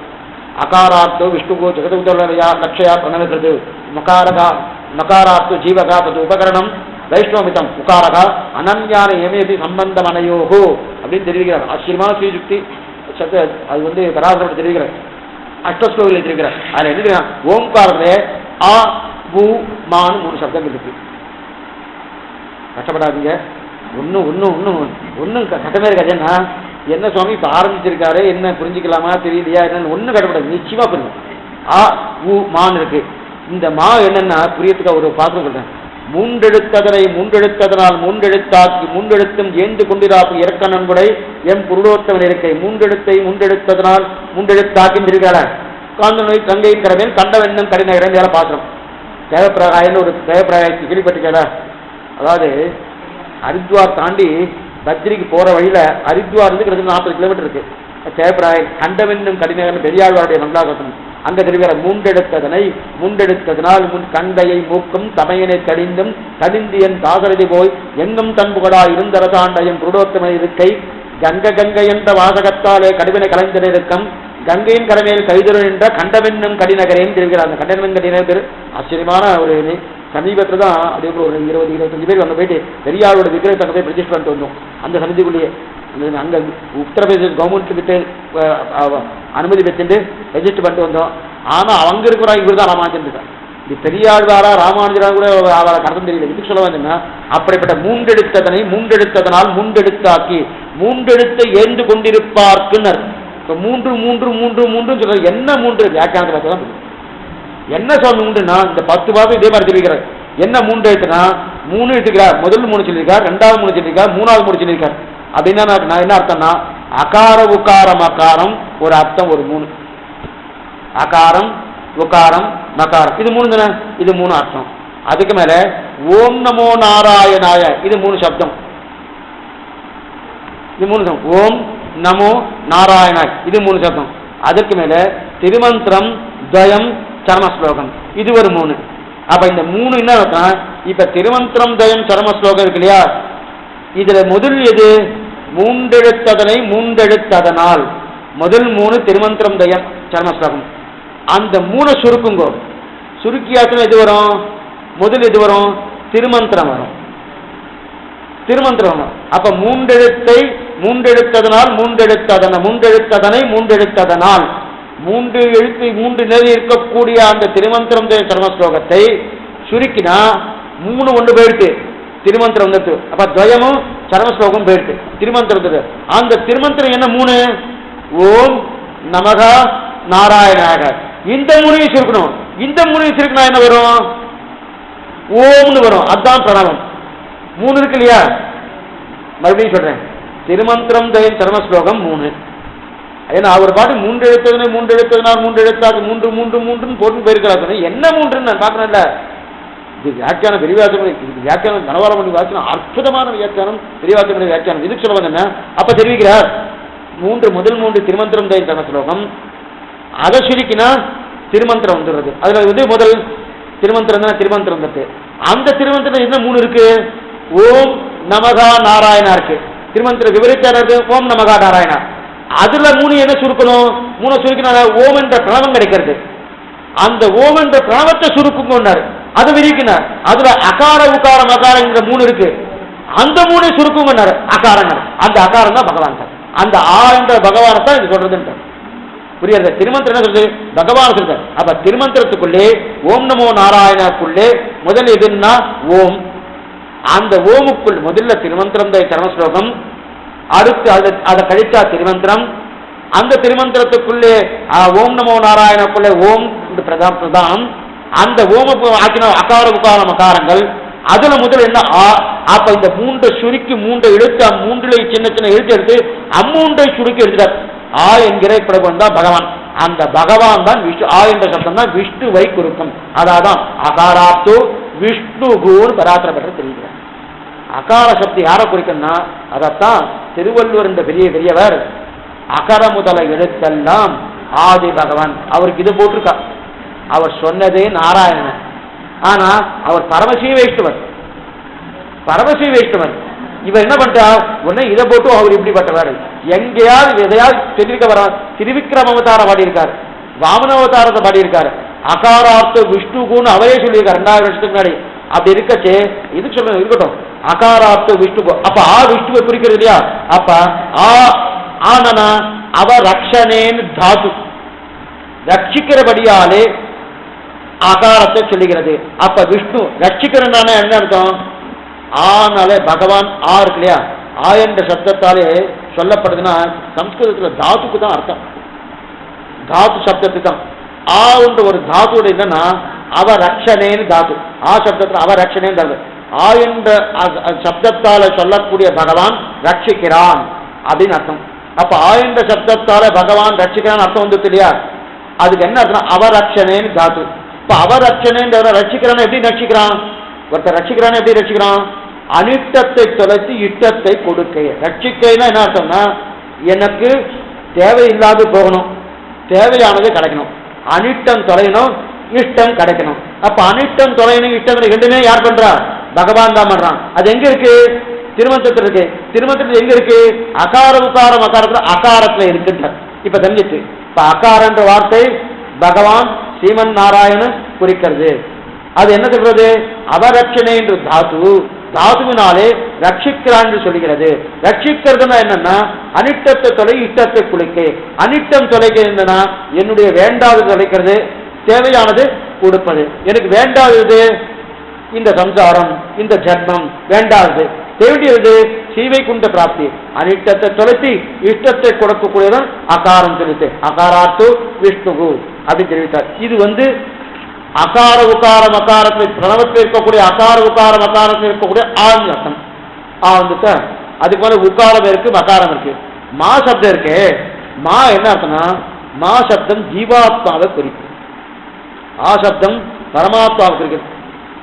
முமுட்சி படி கேட்டு விருதுன்னு போயிடலாம், கிட்டு கிட்டு கிட்டுன்னு போயிடலாம். முமுட்சி படி கேட்காதபடிதான் கொஞ்சம் கொஞ்சம் உள்ளுக்குள்ள போக வேண்டியிருக்கு. என்ற சப்தம் பகவானை குறிக்கிறது. மா என்ற சப்தம் ஜீவாத்மா குறிக்கிறது. ஜீவா இதுக்கும் தாது தான். என்ன தாதுனா மன ஞானே மன அவபோதனேன்னு தாது. மா 25வது எழுத்து. சம்ஸ்கிருத வாக்கியத்தபடி 25வது எழுத்துன்னு அர்த்தம்னா 24 தத்துவங்கள் அச்சித் தத்துவங்கள், 25வது தத்துவம் சித் தத்துவம், 26வது தத்துவம் தான் பகவான். மொத்தம் 26 தத்துவங்கள். பொங்கையும் புறனும் பொரியைந்தும் கரிமேந்திரியம் ஐம்பூதம் இங்கு உயிரோ திருக்கிறது மானாங்காரம் அனங்கரன்னு ஆழ்வார் பாசனம். இது 24 தத்துவங்களை தாண்டி 25வது தத்துவமாக இருக்கக்கூடிய ஜீவாத்மா. இந்த ஜீவாத்மா 26 தத்துவதார பரமாத்மாவுக்கு அடிமை என்று சொல்லக்கூடிய மகாரம். அந்த மகாரம்னா மன ஞானே, மன அவபோதனே ஜாது அப்படின்னு என்ன அர்த்தம்னா, ஞானமுடையவன் ஜீவாத்மா, அறிவுடையவன் ஜீவாத்மா. ஜீவாத்மா இருக்கு, ஞானமுடையவன் சொல்லுது. அப்ப அகாரம் பரமாத்மா தெரிகிறது, பரமாத்மா இருக்குது ரட்சிக்கிறான் தெரிகிறது. ரட்சிப்பதுன்னா என்ன, அனிஷ்டத்தை சொல்றது இஷ்டத்தை கொடுக்க. அப்ப மா என்ன சொல்றது, ஜீவாத்மாவுக்கு ஞானம் இருக்குன்னு சொல்லுது. இந்த ரெண்டும் பரமாத்மா ஜீவாத்மா சொல்றது. இப்ப இந்த இடத்துல 2 பேருக்கு என்ன சம்பந்தம்? பரமாத்மா ஜீவாத்மா, பரமாத்மா ஜீவாத்மா இருக்கே சுவாமி, என்ன சம்பந்தம்? பரமாத்மா ஜீவாத்மாவுக்கு என்ன சம்பந்தம்? அப்ப இதுக்கு நடுவில் குறுக்க ஒண்ணு வருது. அந்த குறுக்க வரக்கூடிய நிலைதான் சதுர்த்தி விபக்தின்னு பேரு. சதுர்த்தி விபக்தின்னு பேரு. அதுக்கு லுப்த சதுர்த்தின்னு பேரு. ஆ உ மா. இந்த ஆவுக்கு மேல ஆயன்னு ஒண்ணு இருக்கு. ஆனா நமக்கு தெரியாது, எழுதும்போது எழுத மாட்டோம். ஆயன் இருக்கு. ஆனா அந்த ஆயா என்ன, சுபாம்பு லுப்பு அப்படின்னு ஒரு சூத்திரம். அந்த சூத்திரம் அதெல்லாம் விவரிக்கிறேன். அந்த சூத்திரத்தை படி அந்த ஆயக்கே விழுந்துட்டு மேல இல்லை. ஏன் இந்த ஆய அங்க இருக்குன்னா, இந்த ஆயன்ற சப்தம் விஷ்ணுவை குறிக்கிறது இல்லையா, யாரை குறிக்கிறது, நாராயண குறிக்கிறது இல்லையா. பின்னாடி நாராயண நாமம் வருது இல்லையா, அந்த நாராயண சப்தத்தின் சுருக்கம் தான் ஆ. புரியுதா? பின்னாடி இருக்கக்கூடிய நாராயண சப்தத்தின் சுருக்கம் எது, ஆ. அப்ப ஆவை விவரிக்க வந்ததுதான் நாராயணாய. அப்ப நாராயணாயில ஆய அப்படின்னு இருக்கு இல்லையா, நாராயண கூட்டல் ஆய, ஆய இருக்கு இல்லையா. அந்த ஆய அதே ஆய அந்த இங்கே வரணும்.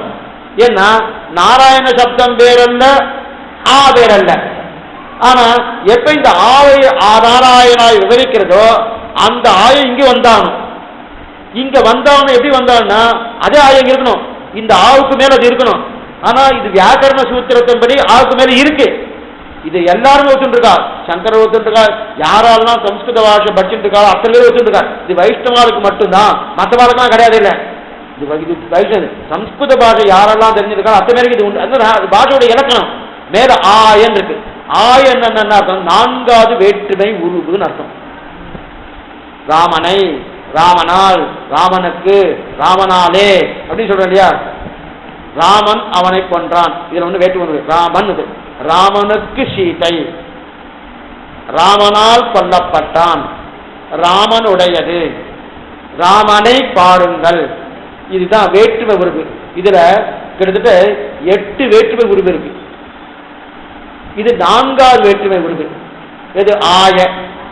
ரொம்ப உள்ளுக்குள்ள போல, ஏன்னா உங்களுக்கு ரொம்ப பயத்துல கஷ்டமாயிடும். மேல எடுத்த வரை சொல்றேன், மும்மூச்சுப்படி என்னைக்கு பாருந்தோ அன்னைக்கு முன்ன உள்ளுக்குள்ள நல்லா போய் பார்த்துக்கலாம்.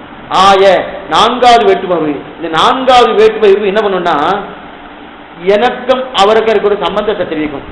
இக்குன்னு வரும். ராமனுக்கு சீதை. இப்ப ராமன் போட்டு சீதையும் போட்டாச்சுன்னா ராமன் சீதை தனித்தனியா இருக்கு இல்லையா, சேருமா? என்ன, இப்ப நான் இருக்கேன், புஸ்தகம் இருக்கு, நான் புஸ்தகம், நான் புஸ்தகம் சேராது, என்னுடைய புஸ்தகம் தான் சேரும்.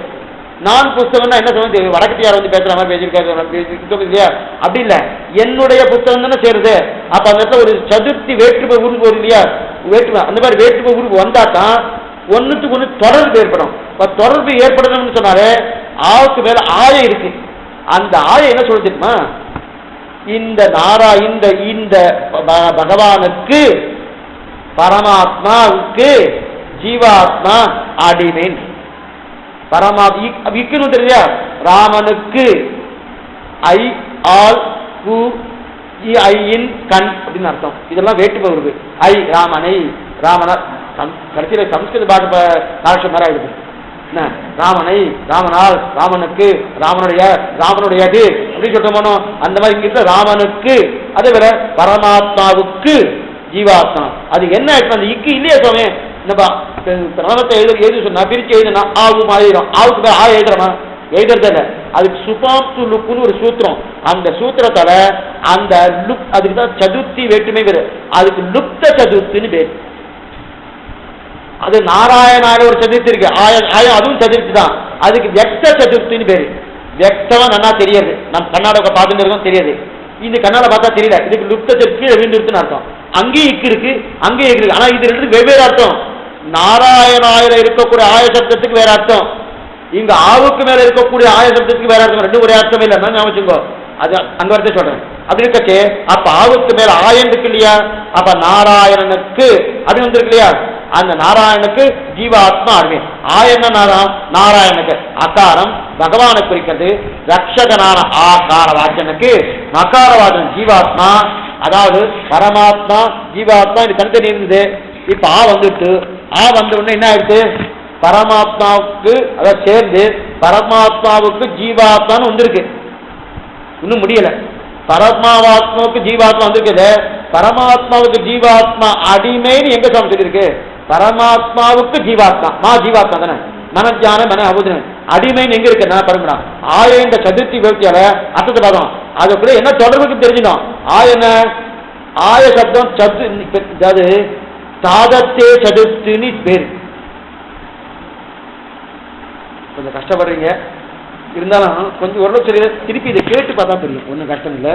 முதல் தடவையே புரியுது கஷ்டம்னா, முதல் தடவை புரிஞ்சுன்னா ரகசிய கிரந்தத்தை எத்தனை தடவை ஒவ்வொரு மகாவித்வான்கள்லாம் 10 தடவை கேட்டு கேட்டு இன்னும் புரியலன்னு சொல்லக்கூடிய காலம்லாம் இருந்திருக்கு. இது சொல்ல வந்தேன்னா கேட்டுக்கலாம், எல்லாம் அவன் அனுகிரகத்தில் கிடைக்கப்படுது, விஷயம் அது கிடைக்கணும். அப்ப சாதத்தை சதுர்த்தின்னு பேர். ஆயம் சாதத்தை சதுர்த்தினா ஒவ்வொரு வேற்றுமைக்கும் ஒவ்வொரு என்னென்ன வேற்றுமை இந்த அர்த்தம்னு சமஸ்கிருத வியாகரண சூத்திரம் சொல்றது. என்னென்ன வேற்றுமைக்கு என்னென்ன அர்த்தம்னு. இந்த சாதத்தை சதுர்த்தினா என்ன அர்த்தம்னா, அர்த்தம் அர்த்தம்னா அதன் பிரயோஜனம், அதன் பிரயோஜனத்துக்காக சொல்றான். அப்ப அகார பாத்திர பகவானுடைய பிரயோஜனத்துக்காக மகாரமான ஜீவாத்மா சாதத்தே சதுர்த்தி. ததத்தே ததத்தம்னா அதன் பிரயோஜனத்துக்காக, அதன் பிரயோஜனம் அர்த்தம் அதான் பகவானுக்கு ஜீவாத்மா. அப்ப பகவானுக்கு அதன் பிரயோஜனம் அர்த்தம் அவன் பிரயோஜனத்துக்காகனா, அப்ப தன்னிடையே என் பிரயோஜனம் இல்லைன்னு தெரியாது. எப்ப என் பிரயோஜனம் இல்லைன்னு தெரியுதோ நான் அவனுக்கு அடிமைன்னு உண்டு. அப்ப என் பிரயோஜனம் இருந்தா நான் என் காரியத்தை பார்த்துட்டு இருக்கணும். எப்ப என் காரியத்தை பார்க்காம அவன் பிரயோஜனத்துக்காக நான் இருக்கணும், அப்ப அவனுக்கு அடிமை உண்டு இல்லையா. அதுதான் சாதத்தே சதுர்த்தி. ஆய ஆ மறுபடியும் சொல்றேன், ஆ உ மா. அதுல ஆ பகவான் சொல்றது எப்படி சொல்றது, அவரக்ஷனேன்னு தாத்து. அந்த தாத்துவும் படி பகவான் ரட்சிக்கிறான்னு சொல்றது. ரட்சிக்கிறதுன்னு என்ன, அனிஷ்ட நிவர்த்தி இஷ்ட பிராப்தி முடிஞ்சிட்டு. அதுக்கு மேல மா ஜீவாத்மா. ஜீவாத்மா 25வது அர்த்தம், 25வது எழுத்து சம்ஸ்கிருதத்தில் படிச்சிருக்கு. 25வது எழுத்து தான் ஞானமடைவன் சொல்றது. அதனால ஜீவாத்மா ஞானமடைவன். அது மட்டும் இல்ல மனஞானே மன அவபோதனே ஜாபுவின் படி ஜீவாத்மா நாடகனையும் தெரியாது. அப்ப ஆ கிடைச்சிட்டு மா கிடைச்சிட்டு ஜீவாத்மா பரமாத்மா கிடைச்சிட்டு, பரமாத்மாவுக்கு ரட்சிக்கிறான்னு வந்துட்டு ஜீவாத்மா ஞானமுடையது வந்து ரெண்டையும் சேர்க்கணும். சேர்க்கறதுக்கு ஆவுக்கு மேல லுப்த சதுர்த்தின்னு ஒண்ணு இருக்கு. ஆய அந்த லுப்த சதுர்த்தி என்ன சொல்றதுன்னா பரமாத்மாவுக்கு அப்படின்னு இருந்தது. பரமாத்மாவுக்கு ஜீவாத்மா வந்துட்டு ஜீவாத்மா அடிமைன்னு எங்க இருக்குன்னா அந்த ஆய சப்தத்தாலே சாதத்தே சதுர்த்தின்னு வியாக்கரண சூத்திரம். அந்த வியாக்கரணம் எங்கன்னா சதர்த்தே சதுர்த்தின்னா வியாக்கரணம் என்ன படிக்கிறது, அவன் பிரயோஜனம்னா பிரயோஜனத்துக்காக. அர்த்தம் என்னன்னா பிரயோஜனத்துக்காக, பகவானுடைய பிரயோஜனத்துக்காக வந்துருது. இப்ப பகவானுடைய பிரயோஜனத்துக்காக இவன் பிரயோஜனம் இல்லை வந்துருது. எப்ப இவன் பிரயோஜனம் இல்லையோ அவனுக்காக இருக்கானா அவனுக்கு அடிமைன்னு அர்த்தம். அப்ப பரமாத்மாவுக்கு ஜீவாத்மா அடிமை. ஆ மா நடுவில் ஊ இருக்கு, ஊ எடுக்கணும். ஆதான் ஆ பரமாத்மா மா ஜீவாத்மா. ஜீவாத்மா ஆனந்தமடைவன் ஆனந்தமடைவன் வந்துருது. அதனால அவனுக்கு அடிமை அப்படி இல்லை, அவன் இயற்கையாக அடிமைன்னு வந்துருச்சு. இப்ப ஆ ஊட்டு இப்ப நடுவில் ஊ இருக்காது, என்ன சொல்ல பண்றது. ஒருத்தர் சொன்னார் பரமாத்மாவுக்கு ஜீவாத்மா அடிமை வந்துருச்சு. இன்னொரு சொன்னார் பரமாத்மாவுக்கு ஜீவாத்மா அடிமை, அந்த பக்கம் ஒருத்தருக்கு அடிமை, இந்த பக்கம் ஒருத்தருக்கு அடிமை, இந்த பக்கம் ஒருத்தருக்கு அடிமை அப்படின்னு சொன்னார். என்ன சொன்ன சொல்லலையே, நீங்க என்ன சொன்ன பரமாத்மாவுக்கு அடிமை அப்படின்னு. இப்ப ஒருத்தருக்குள்ள வந்தார், ராமசாமி வந்தார், அதுக்கப்புறம் கிருஷ்ணசாமி வந்தார், அதுக்கப்புறம் கிருஷ்ணன் வந்தார் அப்படின்னு சொன்னேன். ராமசாமி மட்டுமே வந்தார் அப்படின்னா வேற யாரும் வரலன்னு அர்த்தம். இங்க என்ன பரமாத்மாவுக்கு ஜீவாத்மா அடிமைன்னு சொல்லியிருக்கு, பரமாத்மாவுக்கே அப்படின்னு சொல்லியிருக்க இல்லையன்னா அடுத்து ஊ வரணும். ஊ என்ன தெரியுமா சொல்றது, அது அவதாரணார்த்தம் பேரு. ஊ சொல்லுது அங்க என்ன சொல்லிட்டு ஆய சப்தம் பரமாத்மாவுக்கு மட்டும் தான் சொல்லிருக்கு. இல்ல இல்ல பரமாத்மாவுக்கே, மற்றவருக்கு கிடையாது. அப்ப அகாரம் பரமாத்மா, அதுக்கு மேல ஆவு பரமாத்மாவுக்கு, அதுக்கு மேல ஊ பரமாத்மாவுக்கே, அதுக்கு மேல மா பரமாத்மாவுக்கு ஜீவாத்மா அடிமை. இது தெரிஞ்சுட்டா இப்ப இது எங்க தெரியுது, பிரணவத்தை தெரியுது. அதான் இங்க என்ன தெரியும், திருமந்திரம் 3 பதத்தாலும் அபிஜன வித்யா விருத்தங்களை வெளியிடுகிறது என்று ஆளவந்தார் அனுசந்தித்தருள்வர்னு இருக்கு. இப்ப இந்த இடத்துல பிரியத்துக்காக சொன்ன அப்ப அகாரமே பிரயோஜனம், ஜீவாத்மாவுக்கு பிரயோஜனம் என்னன்னா அவர் தான் சொல்லிட்டாரு. அதுல இருந்து என்ன ஆயிட்டுன்னா கிடைக்குன்னா சேஷத்துவம் சித்திக்கும். அகாரத்தோட சேஷம், அதான் அகார வாசனம் பகவானே ஒருத்தருக்கு பிரயோஜனம் அப்படின்னு அப்படின்னு என்ன அர்த்தம், பெருமாளை போய் சேவிக்கிறோம் இல்லையா, சேவிச்சோம்னா என்ன பிரயோஜனம், போய் சேவிக்கிறோம் என்ன சொல்ல பிரயோஜனம், பெருமாள் சேவிச்சு என்ன பிரயோஜனம், சரி வார்த்தை மேல கேட்டோம் என்ன பிரயோஜனம், கேட்கறதே பிரயோஜனம். செய்யும் கிரிசைகள் கேளீரோ சொன்னால் விரோதம் இது ஆகினும் சொல்லுவன் கேள்வினோன்னா உடனே பெறணும், கேட்டுட்டோம் நீங்க என்ன கொடுப்பேன்னா கேட்கறது தான் கொடுக்கறது. கேள்வியே கேள்வி ஞானம் ஒன்று அப்புறம் கேட்டதுக்கு அப்புறம் இன்னொன்னு வேணுமா, அது தேவையில்லை, அது தேவையில்லை. எதுக்கு சொல்ல வேணும்னா அப்ப கேட்கறதே பிரயோஜனம் இல்லையா, அப்ப பிரயோஜனம்னா அதுவே தானே. இப்ப பகவான் தானே பிரயோஜனம், பகவான் பிரயோஜனம் அவருடைய, அப்ப அவரே தான் அடியனுக்கு பிரயோஜனம். ஒருத்தர் பெருமாளுக்கு பிரயோஜனம் ஆகிட்டே இருந்தாருன்னா அப்ப யாரு, அவர் தான் அடிமை. ஒருத்தர் இவருக்கு பிரயோஜனம் ஆகிட்டா அவர் தான் அடிமை. இல்லைன்னா தன் பிரயோஜனம் பார்த்துருப்பாரு இல்லையா, அதனால தன்னுடைய பிரயோஜனத்தை பார்க்காமல் பகவானே பிரயோஜனம் என்று பார்க்கிறான் இல்லையா, பகவானுக்கு அடியேன் இருக்கின்றது தான் தாதத்தே சதுர்த்தி. பகவானுக்கு பகவானுக்கு ஊ சேர்த்துட்டாச்சுன்னா பகவானுக்குன்னு வந்துருது. இது தாதத்தியம். அப்ப ததத்திய சுபாவம் தாதத்தியம். பகவானுடைய அர்த்தத்துக்காக பகவானுடைய பிரயோஜனத்துக்காக யார் இருக்கிறானோ அவனே சுபாவம் தான் தாதத்தியம். இதைத்தான் தாதத்தே சதுர்த்தின்னு தெரிவிக்கிறார். அப்படின்னு ஆய சப்தம் ஆ இப்படி போட்டுங்க, ஆ மேல ஆய, இந்த பக்கம் மறுபடியும் ஆக்கு பக்கத்துல ஊ, அடுத்து இப்படிதான் எழுதணும். ஆனா இந்த மாதிரி எழுதுறா ஆ ஊமான்னு எழுதுறா. ஆ ஆக்கு மேல ஆய, அதுக்கு லுப்த சதுர்த்தின்னு பேரு. அது எப்படி ஏறி கழிஞ்சிருச்சு, இன்னும் லுப்த சதுர்த்தி நம்ம கண்ணால பார்க்க முடியாது, இல்ல கீழே விழுந்துருச்சு. ஆனா அது இருக்கிற பாவம் ஏன்னா நாராயணாயுடைய சுருக்கம் தானே ஆ, அதனால அங்க இருக்கக்கூடிய ஆய இங்க வரணும். இது வியாக்கரண சூத்திரத்தை விட எல்லாரும் ஒத்துக்கொண்ட விஷயம், சம்ஸ்கிருத வியாக்கரணத்தை படிக்கணும். அதுக்கு மேல இப்ப மகார சதுர்த்தியதா சொல்லிட்டார். அதுக்கு மேல அகாரவாசன பெருமாளுக்கு மகாரவாத் ஜீவாத்மா அனன்யார்க சேஷபூதன், அவன் ஒருத்தனுக்கு அடிமைப்பட்ட தன்மை. அப்பன்னா எம்பெருமானார் கிடையாது, அனுபாவனை கிடையாது, வேதாந்தத்தில் கிடையாது, நம்பாழ்வார் கிடையாது, யாருக்கும் அடிமை இல்லை. ஒரு ஒருத்தரே போறோம்னா அப்படி கிடையாது, அவருக்கும் அடிமை. சுவாமி இப்ப தானே சொன்னேன், உட்கார என்ன சொல்றது, அவனுக்கே அடிமைனா அவனுக்கு என்ன ஒருத்தர் சொன்னார், அவருக்கு அடிமைன்னா அவருடைய முகத்துக்கு மட்டும்தான் அடியை, அவர் திருவடிக்கு அடிமை இல்லைன்னு ஒத்துக்கலாமா? அவருக்கு அடிமைதான், திருவடிக்கும் அடிமைதான், முகத்துக்கு அடிமைதான், கைக்கு அடிமைதான், காலுக்கு அடிமைதான், எல்லாம் அடிதான். அப்ப இவெல்லாம் யாரு, அவர் திருவடி சாதத்தில் இருக்கவா யாரு, ஆச்சாரியர்களாகட்டும் எம்பெருமானாராகட்டும் அவர் திருவடி ஸ்தானத்தில் இருக்கவா. அப்பன்னா அதே திருவடி ஸ்தானம் தானே சுவாமி கும்பகர்ணன், அதே திருவடி ஸ்தானம் தானே ராவணன், அதே திருவடி ஸ்தானம் தானே மற்றவாள் இருக்கலாம். அவளும் சேவிக்கலாமேன்னா தாராளமா சேவிக்கலாமே, ஒரு தப்பும் இல்லையே. அவ திருவடி ஸ்தானம் ஒத்துக்கிறாளா கேட்கணும். யாரு, அதே ராவணன், அதே கும்பகர்ணன், அதே இருக்கக்கூடிய எத்தனை பேர் இருக்கா அத்தனை பேரும் ஒத்துக்கிறாளா பாருங்க. ஒத்துண்டா அவன் ராவணனாவே இருக்க மாட்டானு, அவன் பீஷன் ஆயிடுவான். ஒத்துண்டா ராவணா இருப்பானா? இந்த அகாரவாச்சன பகவானுக்கு மகாரவ ஜீவாத்மா அடிமை நான் ஒத்துண்டா அவன் ஏன் ராவணா இருக்கிறான், இருக்க போறதே இல்லையே. அவன் ஒத்துண்டா தரவாத. அதனால்தான் மற்ற தேவதையை நம்ம சேவிக்கிறதுல என்னமோ ஸ்ரீ வைஷ்ணவா சேவிக்கல சேவிக்கல சேவிக்கல. ஏன் சேவிக்கல, எதுக்காக சேவிக்கிற? நான் பெரியவர், நான் பெரிய, ஒவ்வொரு தேவனும் மூலையில வந்து உட்கார்ந்துட்டு நான் தான் நான் தான் நான் தான். நீ எங்கதான் இருக்க?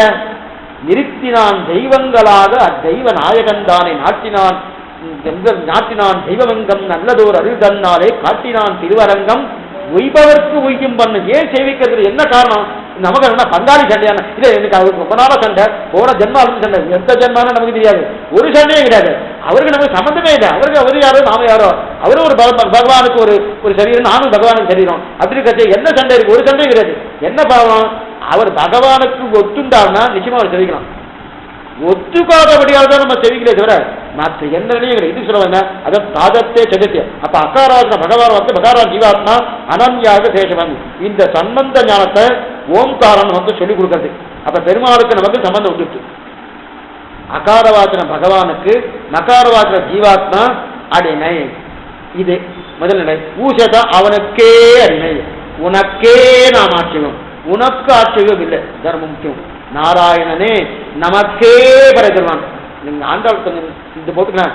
நாராயணன் நாராயணனே மாத்திக்கலாமா? நாராயணன் நமக்கு படைத்தருவான் போட்டா என்ன தெரியாதுன்னு இருக்குண்ணா. இப்ப நமக்கும் தருவான் மற்றவாளுக்கும் தருவான்னு அர்த்தம். நமக்கேன்னா பிரபந்தர்களுக்கு, நாராயணனா பக்கத்து வீட்டுக்காரர் இல்ல, மற்றவா இல்ல, இன்னொருத்தர் இல்ல, அவர் மட்டுமே. இந்த திருமந்திர ரத்தத்தை ஒரே பாட்டுல என்ன அழகா ஆண்டாள் சொல்லியிருக்கா பாருங்க.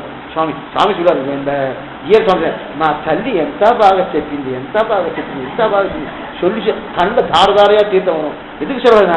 அப்படி அவர் ரசிக்கிறார் ஒரு. அதனால்தான் வேதம் அனைத்துக்கும் வித்தாகம் கோதை தமிழ் கோதை தமிழ் சொல்றதுக்கு காரணம் என்னன்னா, இந்த சப்தம் மற்ற ஆழ்வாரத்தில் இல்லவே இல்லை. நாராயணனே நமக்கே படைத்திருவான். திருமந்திரம் முடிஞ்சு போச்சு. ஓம் நமகா நாராயணன் முடிஞ்சே போச்சு. இந்த ஒரு சப்தத்துக்கு மட்டும் 30 நாள் உபன்யாசம் பண்ணலாம். ஒரு நாள் நாம 30 நாளும் 30 பாட்டு வச்சுட்டு இருக்கோம், அது 1 மணி நேரம். இந்த நாராயணனே நமக்கே படைத்தருவான் அந்த ஒரு சப்தம் மட்டுமே ஒரு நாளைக்கு 2 மணி நேரம் வச்சுட்டு 30 நாள் உபன்யாசம் பண்ணி முடிச்சதுக்கு அப்புறம் சுவாமி இன்னும் போராது பட்டுக்கு ஒன்று ஒரு வருஷம் சொல்லலாம் பட்டிருக்கு அப்படின்னா, இப்போ புதுசா சொல்றானா இல்ல, ஏற்கனவே பெரியவாக்கு காட்டி கொடுத்த அர்த்தத்தை தான் திருப்பி சொல்றதுக்கு அவ்வளவு காரியம் இருக்கு.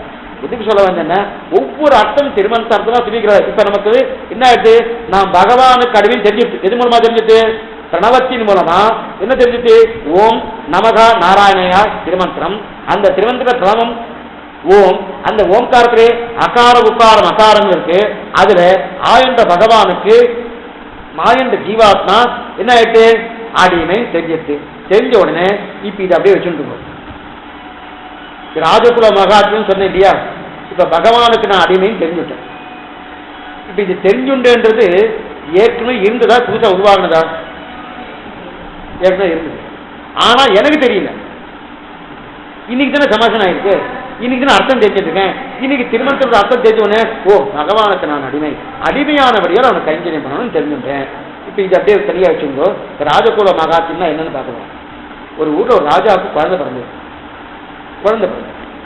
பிறந்து கொஞ்ச நாள் அந்த குழந்தை காணாம இருக்கு. யாரோ திருடின்னு போயிட்டா, எங்கேயோ போயிட்டா பாக்குறோமோ, அங்க தொற்று குழந்தை காணும், பேப்பர்லாம் பாக்குறோம் இல்லையா, அதெல்லாம் எடுத்துட்டு போன உடனே அது ஆச்சு 15 வருஷம் ஆச்சு, குழந்தைய காணும். ராஜா எங்கெங்கேயும் தேடி பார்த்தா எங்கேயும் கிடைக்கவே இல்லை. அது ஏதோ ஒரு கிராமத்துக்குள்ள ஏதோ ஒரு சிங்கக்குட்டியோட அந்த குழந்தை ஆடிட்டு இருக்கு. அந்த சிங்கக்குட்டி யாரும் எடுத்துன்னு போயிட்டா, எப்படி ஆடிட்டு இருக்கு. அந்த குழந்தைய பத்தி சிறு வயசுல பார்த்தவா ஒரு பெரியவர் அந்த கிராமத்தை அந்த குழந்தைய பார்த்துட்டு இது அந்த ராஜாவோட குழந்தை இல்லையா, அந்த மாதிரி முகபாவனா இருக்கு, அதே மாதிரி சேட்டுத்தங்களா இருக்கு, ஆனா இது ஒண்ணுமில்லாத ஏதோ இந்த சிங்கக்குட்டியோட விளையாடிட்டு இருக்கு, இது ஒண்ணுமே இல்லையே, இப்படி அசிங்கமா இருக்கு, ராஜா குழந்தையாச்சு அப்படின்னு விசாரிக்க ஆரம்பிச்சு. அங்க இருக்கிறவாரு இது எங்க இருந்து வந்து என்ன வருது எது வந்து விசாரிச்சு கண்டுபிடிச்சிட்டார். ஓ இந்த ராஜாவோட குழந்தை கண்டுபிடிச்சிட்டார். கண்டுபிடிச்ச உடனே நேரா அந்த கொஞ்சம் கையை பிடிச்சிட்டார். கையை பிடிச்சிட்டு, ஓ இந்த ஊர் ராஜாவோட குழந்தை நேரா கொண்டு ராஜாவோட குழந்தை வச்சு, ராஜன்னு இங்க பாத்துக்கோ, உன் குழந்தை அன்னைக்கு காணாம போயிட்டு இது இருக்க பாரு, அங்க கேட்டு ரொம்ப நல்லா இருக்கு பாரு, அதே குழந்தை அண்ணன். அதே குழந்தை சொன்னோன்னே ராஜா அந்த குழந்தைய வாரி அடைச்சிட்டு, ராணி அந்த குழந்தைய வாரி அடைச்சிட்டு கட்டி தள்ளி நாளா எங்க போட்டு இந்த சில பிரச்சனை விசாரிச்சு எத்தனை தான் எல்லாம் பண்ணி முடிச்சோடனே அந்த குழந்தைக்கு ராஜபோகமா இத்தனை நாள் அந்த குழந்தை என்ன சொன்னா தேனும் தனமாவும் சாப்பிட்டுக்கும். எங்க அங்க எங்க அந்த கிராமத்துல என்ன கிடைச்சிருக்கோம், அது எங்கேயோ ஒரு யாரோ ஒண்ணுமில்லாதவர்கிட்ட பழகி இருக்கு, ஒண்ணுமில்லாதவர்கிட்ட வளர்ந்து இருக்கு, ஒண்ணுமே இல்லாதவர்கிட்ட அது எல்லாம் இருந்திருக்கு. என்ன கிடைச்சிருக்கோம், எம்பெருமான தேனுந்திரமா தான் சாப்பிட்டார். இங்கிருந்து இந்த கிருமிகண்ட சோழன் கருத்து நேரம் கிளம்பி போயிட்டு அப்புறம் தேனுந்திரமா டெல்லிக்கு போறாங்க. தேனுந்திரமா இன்னைக்கும் என்ன கிடையாது, 6வது சோழனுக்கு தேனுந்திரமா அம்சம் பண்றாரு. குதிரவாகனத்துல நீங்க குதிரவாகனம் பண்ணணும்னு ஏரிக்கு அந்த பக்கம் போகணும், சிவரம்புத்தூர்ல அந்த பக்கம் நான் வந்து தேனுந்திரமா அம்சம் பண்றேன். ஆனா வெயில் தாங்க, ஆமா 9 மணிக்கு காலை வைக்க முடியாது, அப்படிப்பட்ட அபாரமான வெயில். சிறு வயசுல இருந்தா போய் அதான் கிணறு இளமை கிருபதம் பண்ணம் வளர்கு மாயம் பருவியோன்னு சிறு வயசுல போய் இதெல்லாம் சேவிச்சணும். வயசாக போச்சுன்னா ஆர்த்தி இருக்கும், சரீரம் இடம் இருக்காது. சிறு வயசுல சரீரம் இடம் கொடுக்கும், மனசு ஒத்து போவது. அது அது இன்னும் போன செய்திக்கு வந்து அதுதான் இளமை கெடுவதன் முன்னம், அதான் தெரிவிக்கிறார் ஆழ்வார். அது மாத்திரம் இல்லை, இந்த நிலை இருக்கு இல்லையா, அப்ப இந்த வந்த உடனே இந்த குழந்தைக்கு இத்தனை நாள் இது தேனந்தனமாவோ என்ன இருக்கோ எது இருக்கோ என்னென்னோ கொடுத்துட்டு இல்லையா, இன்னைக்கு ராஜகுலம் ஆகாத்தியம் அப்படின்னு என்ன அர்த்தம்னா, அந்த குழந்தையை சீராட்டுறது அங்க கிடையாது, யாரும் குளிப்பாட்டுவா கிடையாது. குளிப்பாட்டுறதுக்கு 4 பேர், அலங்காரம் பண்றதுக்கு 4 பேர், ஒவ்வொரு பட்சணமா கொடுத்து வைக்கிறாங்க, இதை சாப்பிடு அது சாப்பிடு அது சாப்பிடு 4 பேர்.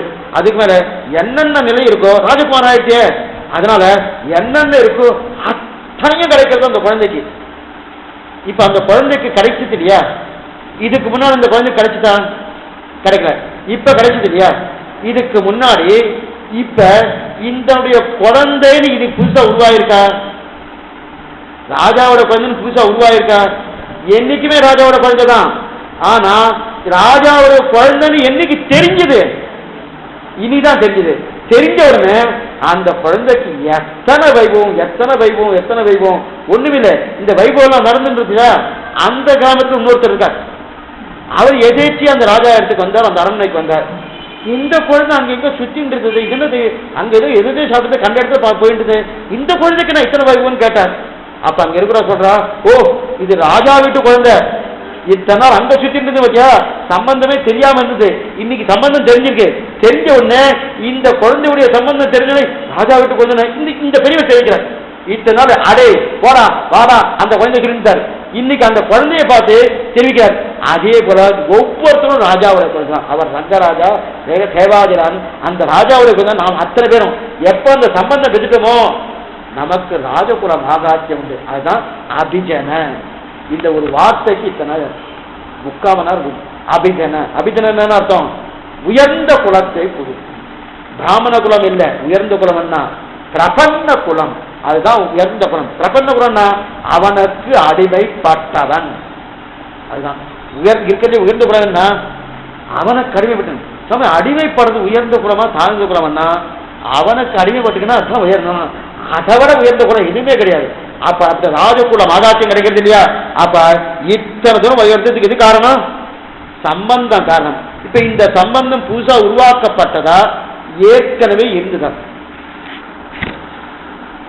திருமந்திரத்துல அகாரவாச்சன பகவானுக்கு மகாரவாச்சன ஜீவாத்மா அடிமை எப்பவுமே இருக்கு. ஆனா இத்தனை நாள் தெரிஞ்சுக்கல, இன்னைக்கு தெரிஞ்சுட்டான். தெரிஞ்சுட்ட உடனே பெருமாள் உடனே ஹோஹோன்னு கொண்டாடுறாங்க, என் பிள்ளை என் பிள்ளை. அப்பவும் என் பிள்ளை தான், முன்னாடி என் பிள்ளை தான், நாம தெரிஞ்சுக்கல. இப்ப தெரிஞ்சதுக்கு அப்புறம் என் பிள்ளை இன்னும் ஓஹோன்னு ஒவ்வொருத்தரும் கொண்டாடுறா. ஓ இவருக்கு சமாசனம் ஆயிடுச்சு, இவர் இந்த சம்பந்தி ஓஹோன்னு கொண்டாடு. இது போல இந்த ராஜா புள்ள காணாம போயாச்சு.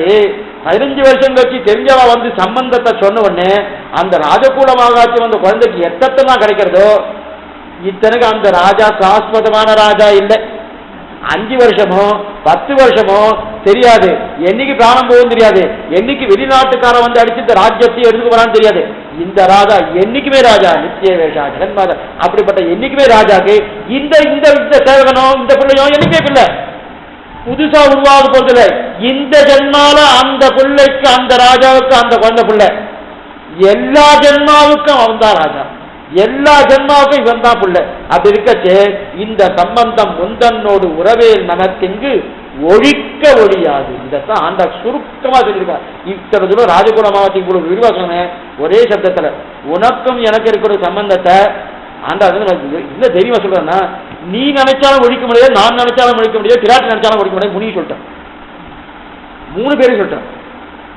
பகவானால அவனுக்கு சர்வஜன்னு பேரு. சர்வஜன் எல்லாம் சர்வ சக்தி உடையவன் பேரு, எல்லாம் பண்ணக்கூடிய சாமர்த்தியம் உண்டு. ஆனா அவனுக்கு சர்வ சக்தி இல்லைன்ட்டா ஆண்டார். என்னமா இத்தனை நானா தானே பேசிட்டு என்ன, ஆமா உனக்கும் எனக்கும் உறவு விட்டு அது நான் இல்லே சொல்லு பார்க்கலாம், நீ சொல்லு பார்க்கலாம். எங்க சொல்றது? அவன் வெட்டணும் பார்த்த முடியாது. சரி இவனால வெட்ட முடியுமாண்ணா? இந்த ஜீவாத்மாவால இவனுக்கு தான் சக்தியே இல்லையா, இவனால வெட்ட முடியாது. அவனுக்கு சக்தி இருக்கே, வெட்ட முடியுமாண்ணா? ஐயோ இந்த ஜீவாத்மா கடக்கணும் கடக்கணும் கடக்கணும் இதை பிரார்த்தித்து தரணும்னு அவன் இத்தனை நாளா எங்கின்று கட்ட அவன் வெட்டுவானா? வெட்ட மாட்டான். இப்ப கிராட்டி பண்ணலாமா? என்ன புருஷகாரம் பண்ணி சேர்த்து வைக்கிறது அவதான், அவ பண்ணுவாளா? அப்ப 3 பேராலும் வெட்ட முடியாது. அத உந்தன்னோடு உறவே நமக்கு ஒழிக்க முடியாத சம்பந்தம். அப்படிப்பட்ட சம்பந்தம், அந்த சம்பந்தத்தை தான் ஓம்காரத்தில் தெரிவிக்கிறார். அப்ப ராஜாம் சர்வேஷாம் என்று சொல்லக்கூடிய தேவப்பெருமாள் தான் இதை கொடுத்தார். அப்ப அது என்ன இருக்கிறது? இதுதான் என்னது? அபிஜனம், அபிஜனம். சரி சுவாமி, இங்க ஏதோ அலங்காரம் பண்ணுவா, அங்கிருந்து பையன் வந்த உடனே அலங்காரம் பண்றா, குளிப்பாட்டத்துக்கு 4 பேர், அலங்காரம் பண்றதுக்கு 4 பக்ஷணங்கள், இதெல்லாம் என்ன எனக்கு கிடைக்கவே இல்லையே இருக்கே. 500 அப்சரசிகளை அங்க போன உடனே எதிரெதிர் இமயவர் இருப்பிடும் எந்த சம்பிரதாயம், எதிரெதிர் இமயவர் இருப்பிடம் வகுத்தனர் கதிரவர் அவரவர் கைநிறை காட்டினார். அங்க போனா எத்தனை உண்டோ 500 அப்சரசிகள் அலங்காரம் அலங்கார அலங்குர்வந்தி. ஒருத்தர் அலங்காரம் பண்ணலாம், ஒருத்தர் புஷ்ப அலங்காரம் பண்ணலாம், ஒருத்தர் சந்திரங்காரம் பண்ணலாம், ஒருத்தர் வஸ்திர அலங்காரம் பண்ணலாம். அத்தனை அலங்காரம் பண்ண இங்க கொடுப்பாரா, ஒரு குறையும் இல்லை. எதுக்கு சொல்ல வந்தேன்னா, அதைத்தான் ராஜாதி ராஜானம் சர்வேசம் தெரிவிக்கிறாரா. எதிரே வந்தவர் எதிர்கொள்ள மாமணி மண்டபத்து அந்தவன் பேர்ந்த தனியரோடுங்க. அப்படிப்பட்ட அதிநேரம் சிறந்த குலத்தை கொடுக்கறதுன்னு அதைத்தான் திருவங்கியாதால் குலம் தரும் செல்வம் தருகிறோம். குலம் என்ன குலம் தரும்? அபிஜன குலம், உயர்ந்த குலத்தை கொடுக்கிறோம். எப்படிப்பட்ட உயர்ந்த குலம்? அவனுக்கு நான் அடிமை என்கிற உயர்ந்த குலம். அது என்ன தெரிஞ்சுக்கலாம்? திருமந்திரத்துல பிரணவத்திலே அகாரவாச்சனம் பகவானுக்கு, மகாரவாச்சனம் ஜீவாத்மா அடிமை. அப்ப பகவானுடைய சம்பந்திதான் என்கிற குலம், இந்த குலம்தான் உயர்ந்த குலம். இந்த உயர்ந்த குலத்தை தான் தெரிவிக்கிறார். இந்த நிலை ஏன் இருக்கிறனா, இது ஓம்காரத்தில் சொல்லப்பட்டது. ஓம்காரத்தில் என்ன சொல்லுவது? அகாரவாச்சனம் பகவானுக்கு, மகாரவாச்சனம் ஜீவாத்மா அடிமைன்னு. இதைதான் திருலோகாச்சார் தெரிவிக்கிறார். அதுக்கு மேல ஓம்காரத்திலே நாம் உயர்ந்த குலத்தையும் தெரிஞ்சு கொண்ட சமயம் இவ்விடத்துல பிராமண சத்திர வைசிய சூத்திர பேச்சுக்கு இடமில்லை. பகவத் சம்பந்தம் படைத்த குலம் தான் உயர்ந்த குலம். பகவானுடைய சம்பந்தம் இருக்கு, பகவானுக்கு அடிமை என்கிற குலம் தான் உயர்ந்த குலம்னு தெரிவிக்கிறார். இது அபிஜன. அடுத்து வித்யா. என்னென்ன எடுத்துக்கா பாருங்க, அபிஜன வித்யா விருத்தங்கள், இந்த 3 தான். அபிஜன வித்யா. வித்யான்னா என்னது? வித்யானா படிப்பு, ஏதோ தெரிஞ்சுக்கணும், அறிவுன்னு சொல்லலாம். அறிவு என்ன அறிவு? இது எங்க தெரியுது? திருமந்திரத்துல நமப்பதத்துல பார்க்கலாம். இப்ப ஓம் முடிஞ்சிருக்கு இல்லையா, பிரணவம் முடிஞ்சிருக்கு இல்லையா, அப்புறம் நமப்பதம். அதெல்லாம் எவ்வளவு படிச்சிருக்காங்க. இத்தினூண்டு எழுதியிருக்கா, 2 வரி. இது போறது 2 மணி நேரம் உபன்யாசம். 2 வரி எழுதிட்டு இருக்கா. நமப்பதத்துல என்ன தெரிவிக்கிறான்னா, நமப்பதத்துல வித்யை கிடைக்கிறது, பிராப்தி வித்யா. அதாவது பிரியதாசன், அதாவது பகவானே உபாயம் என்கிற வித்தை கிடைக்கிறது. வித்தைன்னா என்னது? வழி. எப்படி போறதுன்னு அறிவு இருக்கு இல்லையா, போகிற வழியை தான் அறிவு. அந்த அறிவு அவன் தான் உபாயன்ற நிலை தான் வித்தை. அப்ப நமபதத்துல மகா என்றா 6வது வேற்றுமை உருவோடு கூடியது. அந்த 6வது வேற்றுமைனா அர்த்த சப்தாத்தை எனக்கு நான் அல்லேன், எனக்கு நான் ந மகா ய மகா ந நமகா இருக்கு இல்லையா, ந மகா ந மகானா எனக்கு எனக்கு அர்த்தம். நான் அதை தவிக்கிறது, எனக்கு நான் அல்லேன், எனக்கு நான் அல்லேன். நம சப்தத்தின் அர்த்தமே என்னன்னா எனக்கு நான் அல்லேன். அப்ப யாருக்கு? அவனுக்கு. அவனுக்குன்னு அர்த்தம் அவனாலே ரட்சிக்கப்பட வேண்டும். அவன் தான் உபாயம், மற்ற பேர் உபாயம் அல்ல. உன்னால் அல்லால் எவராலும் ஒன்றும் குற வேண்டும் தெரிவிக்கிறார் இல்லையா. அப்ப நான் தெரிவிக்கிறது இல்லையா. அப்ப உண்மைத்தான் காப்பாற்றுவோம்னா அவர் தான் என்ன ரட்சிக்கிறார், என்ன நான் ரட்சிக்க போவது கிடையாது. சரணாவது நடிக்கிறேன். அப்ப சரணாவது என்பது பிரபத்தி. அந்த பிரபத்தி சாஸ்திரமே அப்பதான் தெரியாது. நமப்பதத்துல தான் பிரபத்தி சாஸ்திரமே தெரியுது. நமசப்தத்தால் சொல்லப்படுதுன்னா பகவானே சரண்யன், ஆரணத்தின் பாவனே சரணாக தந்தொழிந்தாய். நமசப்தத்தின் அர்த்தம். இதெல்லாம் அருளிச்செயல் ரகசியம்னு ஒரு கண்ணை எழுதினார் அடைய மனவாள பெருமாள் நாயனர். நம்ம சம்பிரதாயத்துல கிரந்தத்துக்கு குறைச்சலே கிடையாது, ஆனா நேரம் தான் கிடையாது. நேரம் தான் கிடையாது. வாழ்க்கை 365 நேரம் புத்தகத்தையே பார்த்துட்டு கிரந்தத்தை அனுபவிச்சுன்னு வச்சுக்க. ஆனா என்ன ஒரு கஷ்டம் தெரியுமா, அவர் இங்க வந்துடுவார். பெருமாள் திருமலையில் இருக்க மாட்டார், திருக்கோளூர்ல இருக்க மாட்டார், திருவரங்கத்தில் இருக்க மாட்டார். ஐயோ இந்த பிரமாணத்தோடு இருக்கணும், இந்த பிரமாணம் இருக்கிறதுக்கு நான் இருக்கணுமேனு அந்த அனுபவத்தை மேல மேல மேல மேல கொடுத்துட்டே இருப்பார். அவ்வளவு அனுபவத்துக்கூடாது. அருளிச்செயல் ரொம்ப ஆஞ்சிஸ்வங்க ரொம்ப நாள் எழுதியிருக்காரு அந்த விஷயத்தை. இது அழகே வளமான பெருமாள் நாயனர். 4000 தெய்வத்துல எங்க பிரணவத்தின் அர்த்தம், எங்க நமசப்தத்தின் அர்த்தம், எங்க நாராயண சப்தத்தின் அர்த்தம், எங்க துவயத்தின் அர்த்தம், இது தனியா ஒரு புத்தகமே சுவாமி. இதையே பார்க்க முடியும். திருப்பி நீங்க அதுவே இருக்குன்னா எத்தனை இருக்குன்னா அவ்வளவு சப்தங்கள். ஆனா அதான் சொல்லணும், நமக்கு உண்ணும் சோறு பருகினீர் தின்னும் பெற்றலைன்னு இந்த அருளிச்செயலே பொழுதுபோக்குறதுக்கே நேரம் போறாது. அந்த நிலைக்கு நம்ம வந்துடணும். அந்த நமசப்தத்தில சப்தத்தாலே பகவானே சரண்யன். அப்ப பகவான சரண்யன்னா பிரபத்தி வித்யான ஞாச வித்தையில தெரிவிக்கிறார். சாஸ்திரம் படிக்கும் போது பகவான் அடைவதற்கு 12 வழிகள் சொல்லியிருக்கு. சாஸ்திரத்திலே 12 வழி, எத்தனையோ வழி சொல்லிருக்கு. அதுல கடைசி வழி எதுன்னா ஞாசம்னு சொல்றது. ஞாசம் என்னது? சரணாகதி தான். ஞாசம்ன்ற ஒரு தபஸ். ஞாசம் சரணாகதியும் ஒரு தபஸ் தான். அது என்ன தபஸ்னா நினைவு என்கிற தபஸ். நினைவு என்னன்னா நீயே உபாயமாக இருப்பார். துணை உபாய பூத்துவமே பவ, இது பிரார்த்தனா மதி சரணாகதி. நீயே உபாயமாக இருக்கிற தபஸ் தான் சரணாகதி.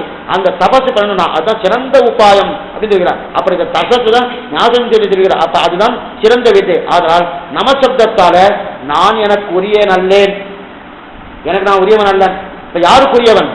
பகவானுக்குரியவன். இப்ப பகவானுக்குரியன்னா பகவான் தான் உபாயம், மற்றொரு உபாயம் ஆகாது. பகவானை தவிர இன்னொரு உபாயம் கிடையாது. அவனை அடைவதற்கு வழி எதுனால் அவனே இன்னொரு வழிகள் என்கிற ஞானம் எனக்கு பிறக்கிறது. இது எது? இதுதான் வித்தை. வித்தைன்னா எங்கேயோ போய் படிக்கிறோம், இது வந்துட்டு அது வந்துட்டு அது வந்துட்டு வெளிநாட்டில் போய் படிச்சிருக்கா, இந்த ஊரில் படிக்க, அதெல்லாம் இதுல செருப்பு குத்தா கத்தவோபாதுன்னு செருப்பு தைக்கிறது தான் போகணும் அந்த வித்தியெல்லாம். எது? பிரம்மத்தை பற்றி தெரிஞ்சின்றதா வித்தியை தவிர மற்ற வித்தையெல்லாம் செருப்பு தைக்கிறது தான் சொல்லிட்டு அச்சறது. ஏன்னா பிரம்மத்தை பற்றி தெரிஞ்சுட்டா வச்சுக்கேன், மற்றதெல்லாம் தள்ளியே அதுக்குள்ள தானே எல்லாம் அடக்கும், எல்லாம் தள்ளியே வந்துருக்கு. அப்ப வித்தை இது அவன் சிறந்த உபாயம். எனக்கு நான் உரிய நல்லேன் அப்படின்னு தெரிவிக்கிறதா அடியன் அவனையே உபாயமாக கொள்ள வேண்டியன் என்கிற வித்தை தான் வித்யா. அப்ப தெளிவாக நான் பண்ண வேண்டிய வித்தை. இது வித்யா விஷயம். இன்னும் விவரிக்கணும். மூணாவது விருத்தங்கள். விருத்தன்னா பெருமாளுடன் நாம பண்ணக்கூடிய பக்தி, அவனுக்கு பண்ணுகிற கைங்கரியம் தான் விருத்தி. விருத்தின்னா தொழில், விருத்தம்னா என்னென்ன செய்வன் என்கிற இந்த நிலை தான். விருத்தம்னா என்னென்ன செய்யணும், விருத்தின்னா தொழில். அப்ப பக்தி கைங்கரியம் தான் அந்த விருத்தி. இந்த விருத்தின்னு முதல்து அபிஜனம் குலம் கிடைக்கின்றார், அடுத்து வித்யா கிடைக்கின்றார், இப்ப விருத்தி கிடைக்கிறார். விருத்தின்னா கைங்கரியம் அல்லது பக்தி, இது கிடைக்கின்றார். இது எங்க கிடைக்கிறது? ஓமாச்சு. ஓம்காரத்தாலே அவனுக்கும் நமக்கும் சம்பந்த ஞானத்தை கிடைக்கிறது. நமசப்தத்தாலே இன்னொரு விஷயம் தெரியும், தாய் பாத்திரம், மகள் பாத்திரம், தோழி பாத்திரம். இதையும் திருமந்திரமா சொல்றேன், ஞாபகம் அப்படியா சொல்றேன். மகள் பாத்திரம் வரும்போதுலாம் ஒரு அர்த்தம், தாய் பாத்திரம் வரும்போதுலாம் ஒரு அர்த்தம், தோழி பாத்திரம் வரும்போதுலாம் அர்த்தம். இப்ப திருமந்திரம் மூணா பிரிச்சோம் இல்லையா? அப்ப மூணா பிரிக்கத்தை பிரணவத்தின் அர்த்தம் யார் சொல்றா? தோழி பாத்திரமா, தாய் பாத்திரமா, மகள் பாத்திரமானா தோழி பாத்திரமா, தாய் பாத்திரமா, மகள் பாத்திரம் இல்லை. திருமந்திரம் என்ன சொல்றது? சம்பந்த ஞானத்தை சொல்றது இல்லையா? அந்த சம்பந்த ஞானத்தை யார் சொல்லுவா? தோழி தான் சொல்லுவா. உனக்கு நான் இங்க வந்துடுறேன், நீ இந்த பார்க்குக்கு வந்துடு, நீ அந்த பார்க்குக்கு வந்துடு, டெலிஃபோன் பண்ணி சொல்லிடுறா இல்லையா? இன்னைக்கு லௌகிகமா இருக்கிறது அன்னைக்கு கருவாடிச்சிருக்காரு, பண்ணி வந்துடுறேன் சேர்த்து வைக்கிறா இல்லையா? அப்ப இந்த சம்பந்த ஞானம் சொல்றா இல்லையா? அப்ப எங்கெங்கெல்லாம் ஓங்க பிரணவத்தின் அர்த்தம் வருதோ தோழி பாத்திரம் அர்த்தம். நமப்பதம் என்ன சொல்லுங்க தெரியுமா? நமப்பதம் எனக்கு நான் அல்ல, எனக்கு நான் அல்ல, எனக்கு நான் அல்ல, எனக்கு நான் அல்ல, அவன் தான் என்ன ரட்சிக்கணும் ரட்சிக்கணும் சொல்லணும். இந்த நமசப்தம் வரும்போதெல்லாம் என்ன பண்ணுவோம்னா தாய் பாசனம். தாய் என்ன சொல்லுவா? நீ பேசாம இரு, நீ பேசாம இரு, அவன் தான் வரணும், நீ போகாத போகாத, அவன் நல்லவனாக அவன் வந்து கேட்கட்டுமே, பெண்ணு வந்து கேட்கட்டுமே, நீ எதுக்கு போற, நீ போக வேண்டாமே, அவன் அப்பா அம்மா ஆயிட்டு வரட்டுமே, நீ போக வேண்டாமே அப்படின்னு நிறுத்து நிறுத்தி நிறுத்தி நிறுத்தி நிக்க வைக்கிறா இல்லையா? எனக்கு நான் அல்ல. அந்த நமசப்தத்தில் வரும்போதெல்லாம் தாய் பாசனம். நாராயண சப்தம் என்ன தெரியுமா? அந்த மகள் என்ன சொல்லுவானா, உனக்கு என்ன, உனக்கு வயசாச்சு, 60 வயசாச்சு, நீ கல்யாணம் பண்ணிட்டு எல்லாம் நல்லா ஆண்டு அனுபவிச்சாச்சு, எனக்கு இப்பதான் 15 இருந்து 20 ஆகிட்டு இருக்கு, நான் அனுபவிக்க வேண்டாமா? பரதனுக்கே கிடைக்கல, எனக்கு கிடைக்குமா? பரதனுக்கு கிடைச்சதா?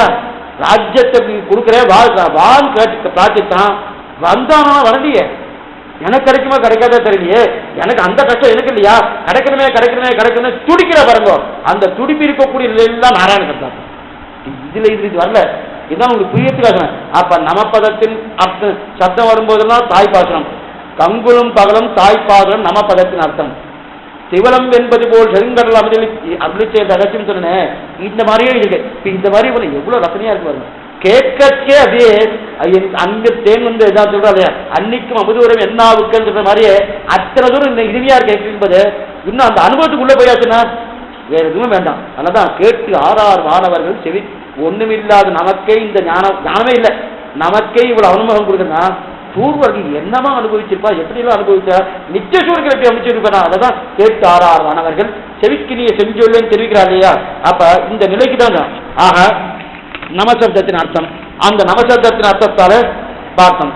அதுக்கு மேல மூணாவது விருத்தம். விருத்தம்னா பெருமாளுக்கு கைங்கரியம். கைங்கரியம்ன்றது நாராயண சப்தத்தால சொல்றது. இது ரொம்ப சுலபம். ஏன்னா மறுபடியும் சதுர்த்தி வந்துட்டு முதல்ல ஆவுக்கு மேல ஆய சதுர்த்தி லுப்த சதுர்த்தி போயிட்டு இப்ப நாராயணாய ஆய இருக்கு இல்லையா, அந்த ஆய எடுத்து முதல்ல அங்க ஆயக்கு இக்குன்னு என்ன அர்த்தம்? பகவானுக்கு ஜீவாத்மா வந்துச்சு.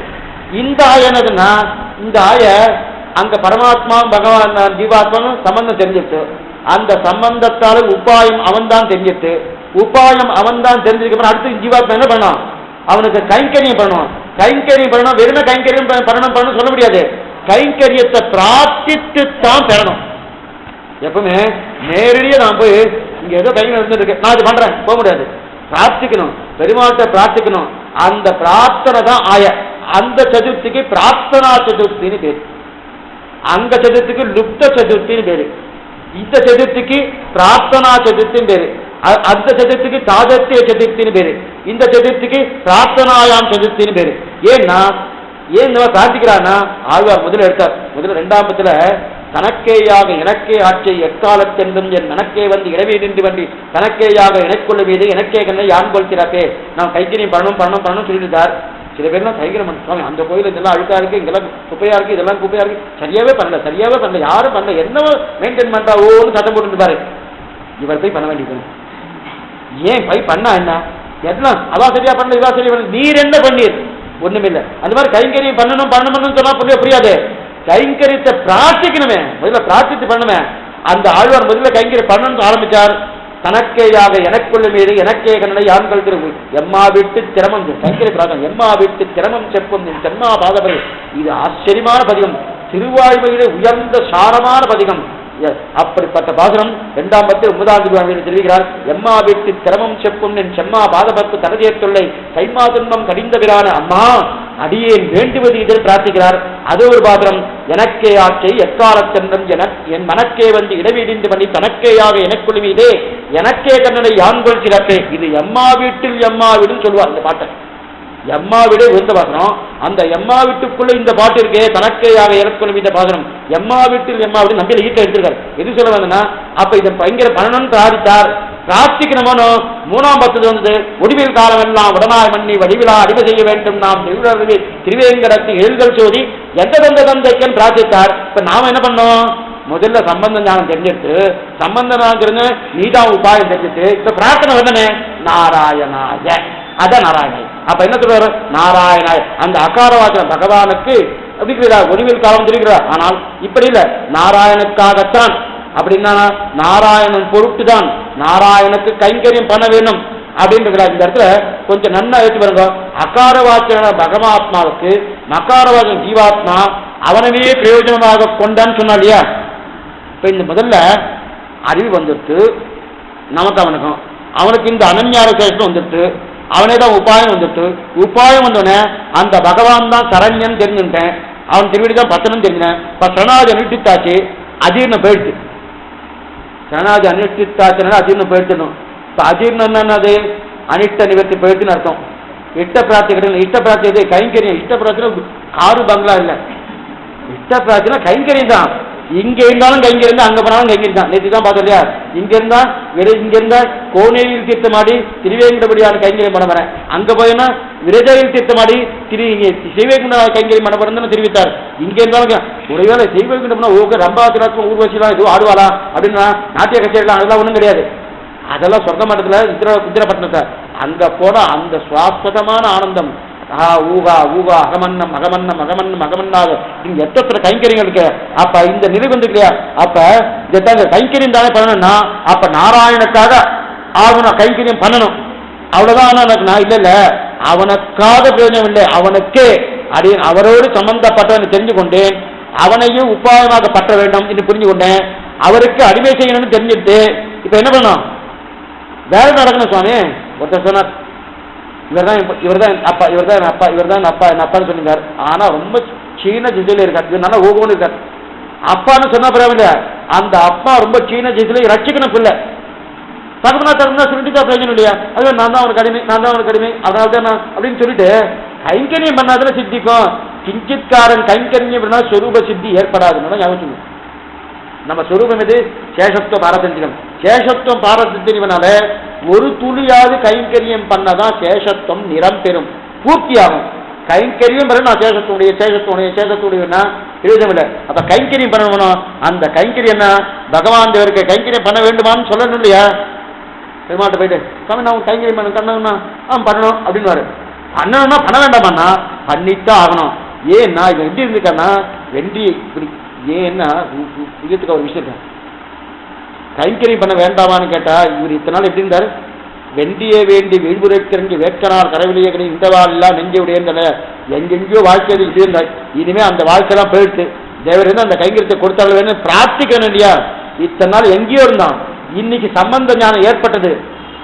நின்றதந்த ஊரகத்து இருந்ததந்த பாடகத்து அன்று வெட்கனை கிடந்தது எண்ணிலாத முன்னலாம் அன்று நான் பிறந்திலேன் பிறந்ததின் மறந்திலேன் நின்றதும் இருந்ததும் கிடந்ததும் என் நெஞ்சுலேன் திருவிழாவை தெரிவிக்கிறார். நின்றதந்த இவருக்கு சம்பந்த ஞானம் பிறக்கத்துக்கு முன்னாடி அன்று நான் பிறக்கத்துக்கு முன்னாடி பெருமாள் அங்கெல்லாம் இருந்தார்.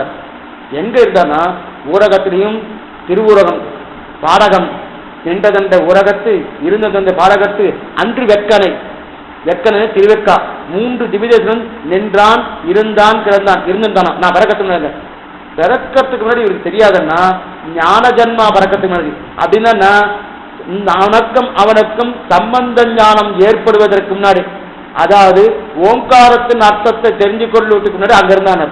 இப்ப தெரிஞ்சுட்டியே என்ன ஆச்சுன்னா அதுக்கப்புறம் என்ன ஆச்சுன்னா இருந்ததண்டை அன்று வெக்கனைக்கிறது எண்ணிலாத முன்னலாம் நான் இருக்கிறதுக்கு முன்னாடி அன்று நான் தெரிஞ்சிலேன் அடுத்து பிறந்ததும் மறந்திலேன் பிறந்ததை மறப்படியே அப்ப என்ன இருக்குன்னா நின்றதும் இருந்ததும் கிடந்ததும் என்னெஞ்சுடனார் அதெல்லாம் காலி பண்ணிட்டாராம். திருவக்காத பெருமாள் காணம் திருப்பாலத்துல பெருமாளை காணும் எங்கன்னா திருவேஷியால திருவுள்ளத்துக்கு போயாச்சு. ஏன்னா சம்பந்த ஞானம் ஏற்பட்டது இல்லையா? ராஜகுல மகாத்மா சம்பந்த ஞானம் ஏற்பட்டது இல்லையா? போயாச்சுனார். அப்ப அந்த சம்பந்த ஞானம் ஏற்பட்ட கூடவே கைங்கரியம் பண்ணணும். எங்க கைங்க அந்த கைங்கரியம் ஆயங்க பிரார்த்தனா சதுர்த்தி முதல்ல பார்த்தது சாதத்தை சதுர்த்தி. சாதத்தேனா அவன் பிரயோஜனத்துக்காக இருக்கிறது சாதத்தை. இங்க பிரார்த்தனா சதுர்த்தி. அப்ப ஆய சதுர்த்தி இருக்கு இல்லையா? ஆயன்றது பிரார்த்தனா சொல்லி இது முமுட்சு ரகசிய திரவம் கொஞ்சம் கேட்டிருந்தா இன்னும் கொஞ்சம் பார்க்காம போயிடலாம். இன்னும் கொஞ்சம் சுலபமாகவும் புரியும். என்ன பரவாயில்ல ஒரு கஷ்டம் இல்லைமே. இன்னும் நிறைய இந்த மாதிரி நிறைய விஷயங்கள் ஆகப்படுது போச்சு அவனுடைய அனுகிரகத்தில் கிடைக்கப்படுது. அதனால ஆயிரத்தி முழுசும் நீ கேட்டுட்டே இருக்கலாம். ஸ்ரீராமன் கேட்கிறோம், மகாபாரதம் கேட்கிறோம், இதெல்லாம் கேட்கிறோம். அவ்வளவுதான். அவளுக்கெல்லாம் ஆச்சாரியாலும் பேர் கிடையாது. உபன்யாசகர் வேணா பேர் கொடுத்துக்கலாம். திருமந்திரத்தை துயத்தை சர்மஸ்லோகாத்தத்தை எந்த ஆச்சாரம் கொடுக்குறாங்க தான் நேரே ஆச்சாரங்கிறது பெரிய திருமந்திரத்தை உபதேசத்துக்கு ஸ்லோகாச்சாரம் தெரிவிக்கிறா இல்லையா? அப்ப அப்படிப்பட்ட ரகசிய திரயத்தை கேட்டாத்தான் நமக்கு உஜ்ஜீவனம். ராமாயணம் கேட்டோம் திருவரங்க சொல்வாராம், திருவருமாட்ட சொல்வாராம் ராமாயணம் சொல்றேன் அந்த கருணமண்டலத்தை தாண்டி பின்னாடி போய் சொல்ல அப்படின்னு திருவாரூர் சொல்ல வந்தானா ஜெயவிஜாருக்கு முன்னாடி வந்து சொல்ல சொல்லுங்க. இது ஏன்னா ரகசிய கிரந்தக்கு அத்தனை திருவாவினது ரகசிய திரயத்தின் சார்ந்தன திருவாவிடி அதுவும் தெரிவிக்கிறாரா. அப்ப ஏன் சொல்ல வந்தேன்னா ராமாயணமோ மகாபாரதமோ மற்ற கிரந்தங்களோ பெரிய பெரிய பிராதானியம் ஒண்ணும் கிடையாது. ஆனா ரகசிய கிரந்தத்துக்கு தான் அந்த காலத்துல காலிட்டு கொண்டு சொல்லுவாரா ரகசிய கிரந்தத்தை எல்லாம் கதவையும் கண்ணடியும் சாத்தி கொண்டு மற்ற ஆச்சார சிஷ்யாவுக்கு சொல்லாமல் தந்தைய சிஷ்யருக்கு காலிட்டு கொண்டு ஒருத்தர் கொண்டு காதோடு காது சொல்லக்கூடிய கிரந்தங்கள் தெரிவிக்கிறேன்னா இதை தப்பான அர்த்தத்தை கற்பித்துக் கூட வாய்ப்பு இருக்குன்னு தெரிவிக்கிறார். அந்த மாதிரி இல்லை. இதுதான் சொல்லி வந்துக்கிறேன் கேட்கற வேலையில. அதனால தான் நேரே ஆச்சாரம் பெரிய திருமந்திர உபதேசம் தெரிவிக்கிறா இல்லையா? அப்ப பிராணம் அத்தனைக்கு தெரிவிக்கிறா இல்லையா? ஓம் நமகா நாராயண என்றனாலே நாராயணருக்கு ஆயசத்தம் பிரார்த்தனாயம். இப்ப இந்த பிரார்த்தனை எதுக்குன்னா 2 இடத்துல பார்க்கலாம். பிராப்தியம் பகவானே பிராபகம் பகவானே அப்படின்னா ஏன் நான் இது எங்க 9ஆம் திருவாரூர் சொல்லிட்டார் எம்மா வீட்டு சிரமம் செப்டன்னு. அது எங்க கிடைச்சிட்டு ஒளிவில் காலம் எல்லாம் தனக்கையாக எனக்குள்ள ஆரம்பித்தார். ஒளிவில் காலம் எல்லாம் பிரார்த்தித்தால அந்த பிரார்த்தனையைத்தான் இங்க தெரிவிக்கிறார். அதனால இந்த நிலை 3 நிலை இருக்கிறார். அபிஜன வித்யா விருத்தங்கள். அபிஜனா புலம் தரும், அதுக்கடுத்து வித்யனா அவன்தான் உபாயம் புத்தி தரும், விருத்தம்னா அவனுக்கே கைங்கரியம் என்கிற நிலை. இந்த மூலத்தான் திருமந்திரத்தாலே தெரிஞ்சு கொண்ட 3 பதத்தால அபிஜன வித்யா விருத்தங்களை வெளியிடுகிறது என்று ஆளவந்தார் அனுசந்தி தருவதிலிருந்து முதல் வார்த்தையாக சொல்லியிருக்கோம். முதல் வார்த்தைனா வார்த்தாமாலையில முதல் வார்த்தை இல்லை, ஆளவந்தார் அனுகிரகித்த வார்த்தையில நாம் பார்த்த முதல் வார்த்தை இது. அடுத்து என்ன வார்த்தை என்பது அடுத்த வார்த்தையில் அடுத்த விஞ்ஞானத்தை பார்ப்போம். அழ்வார்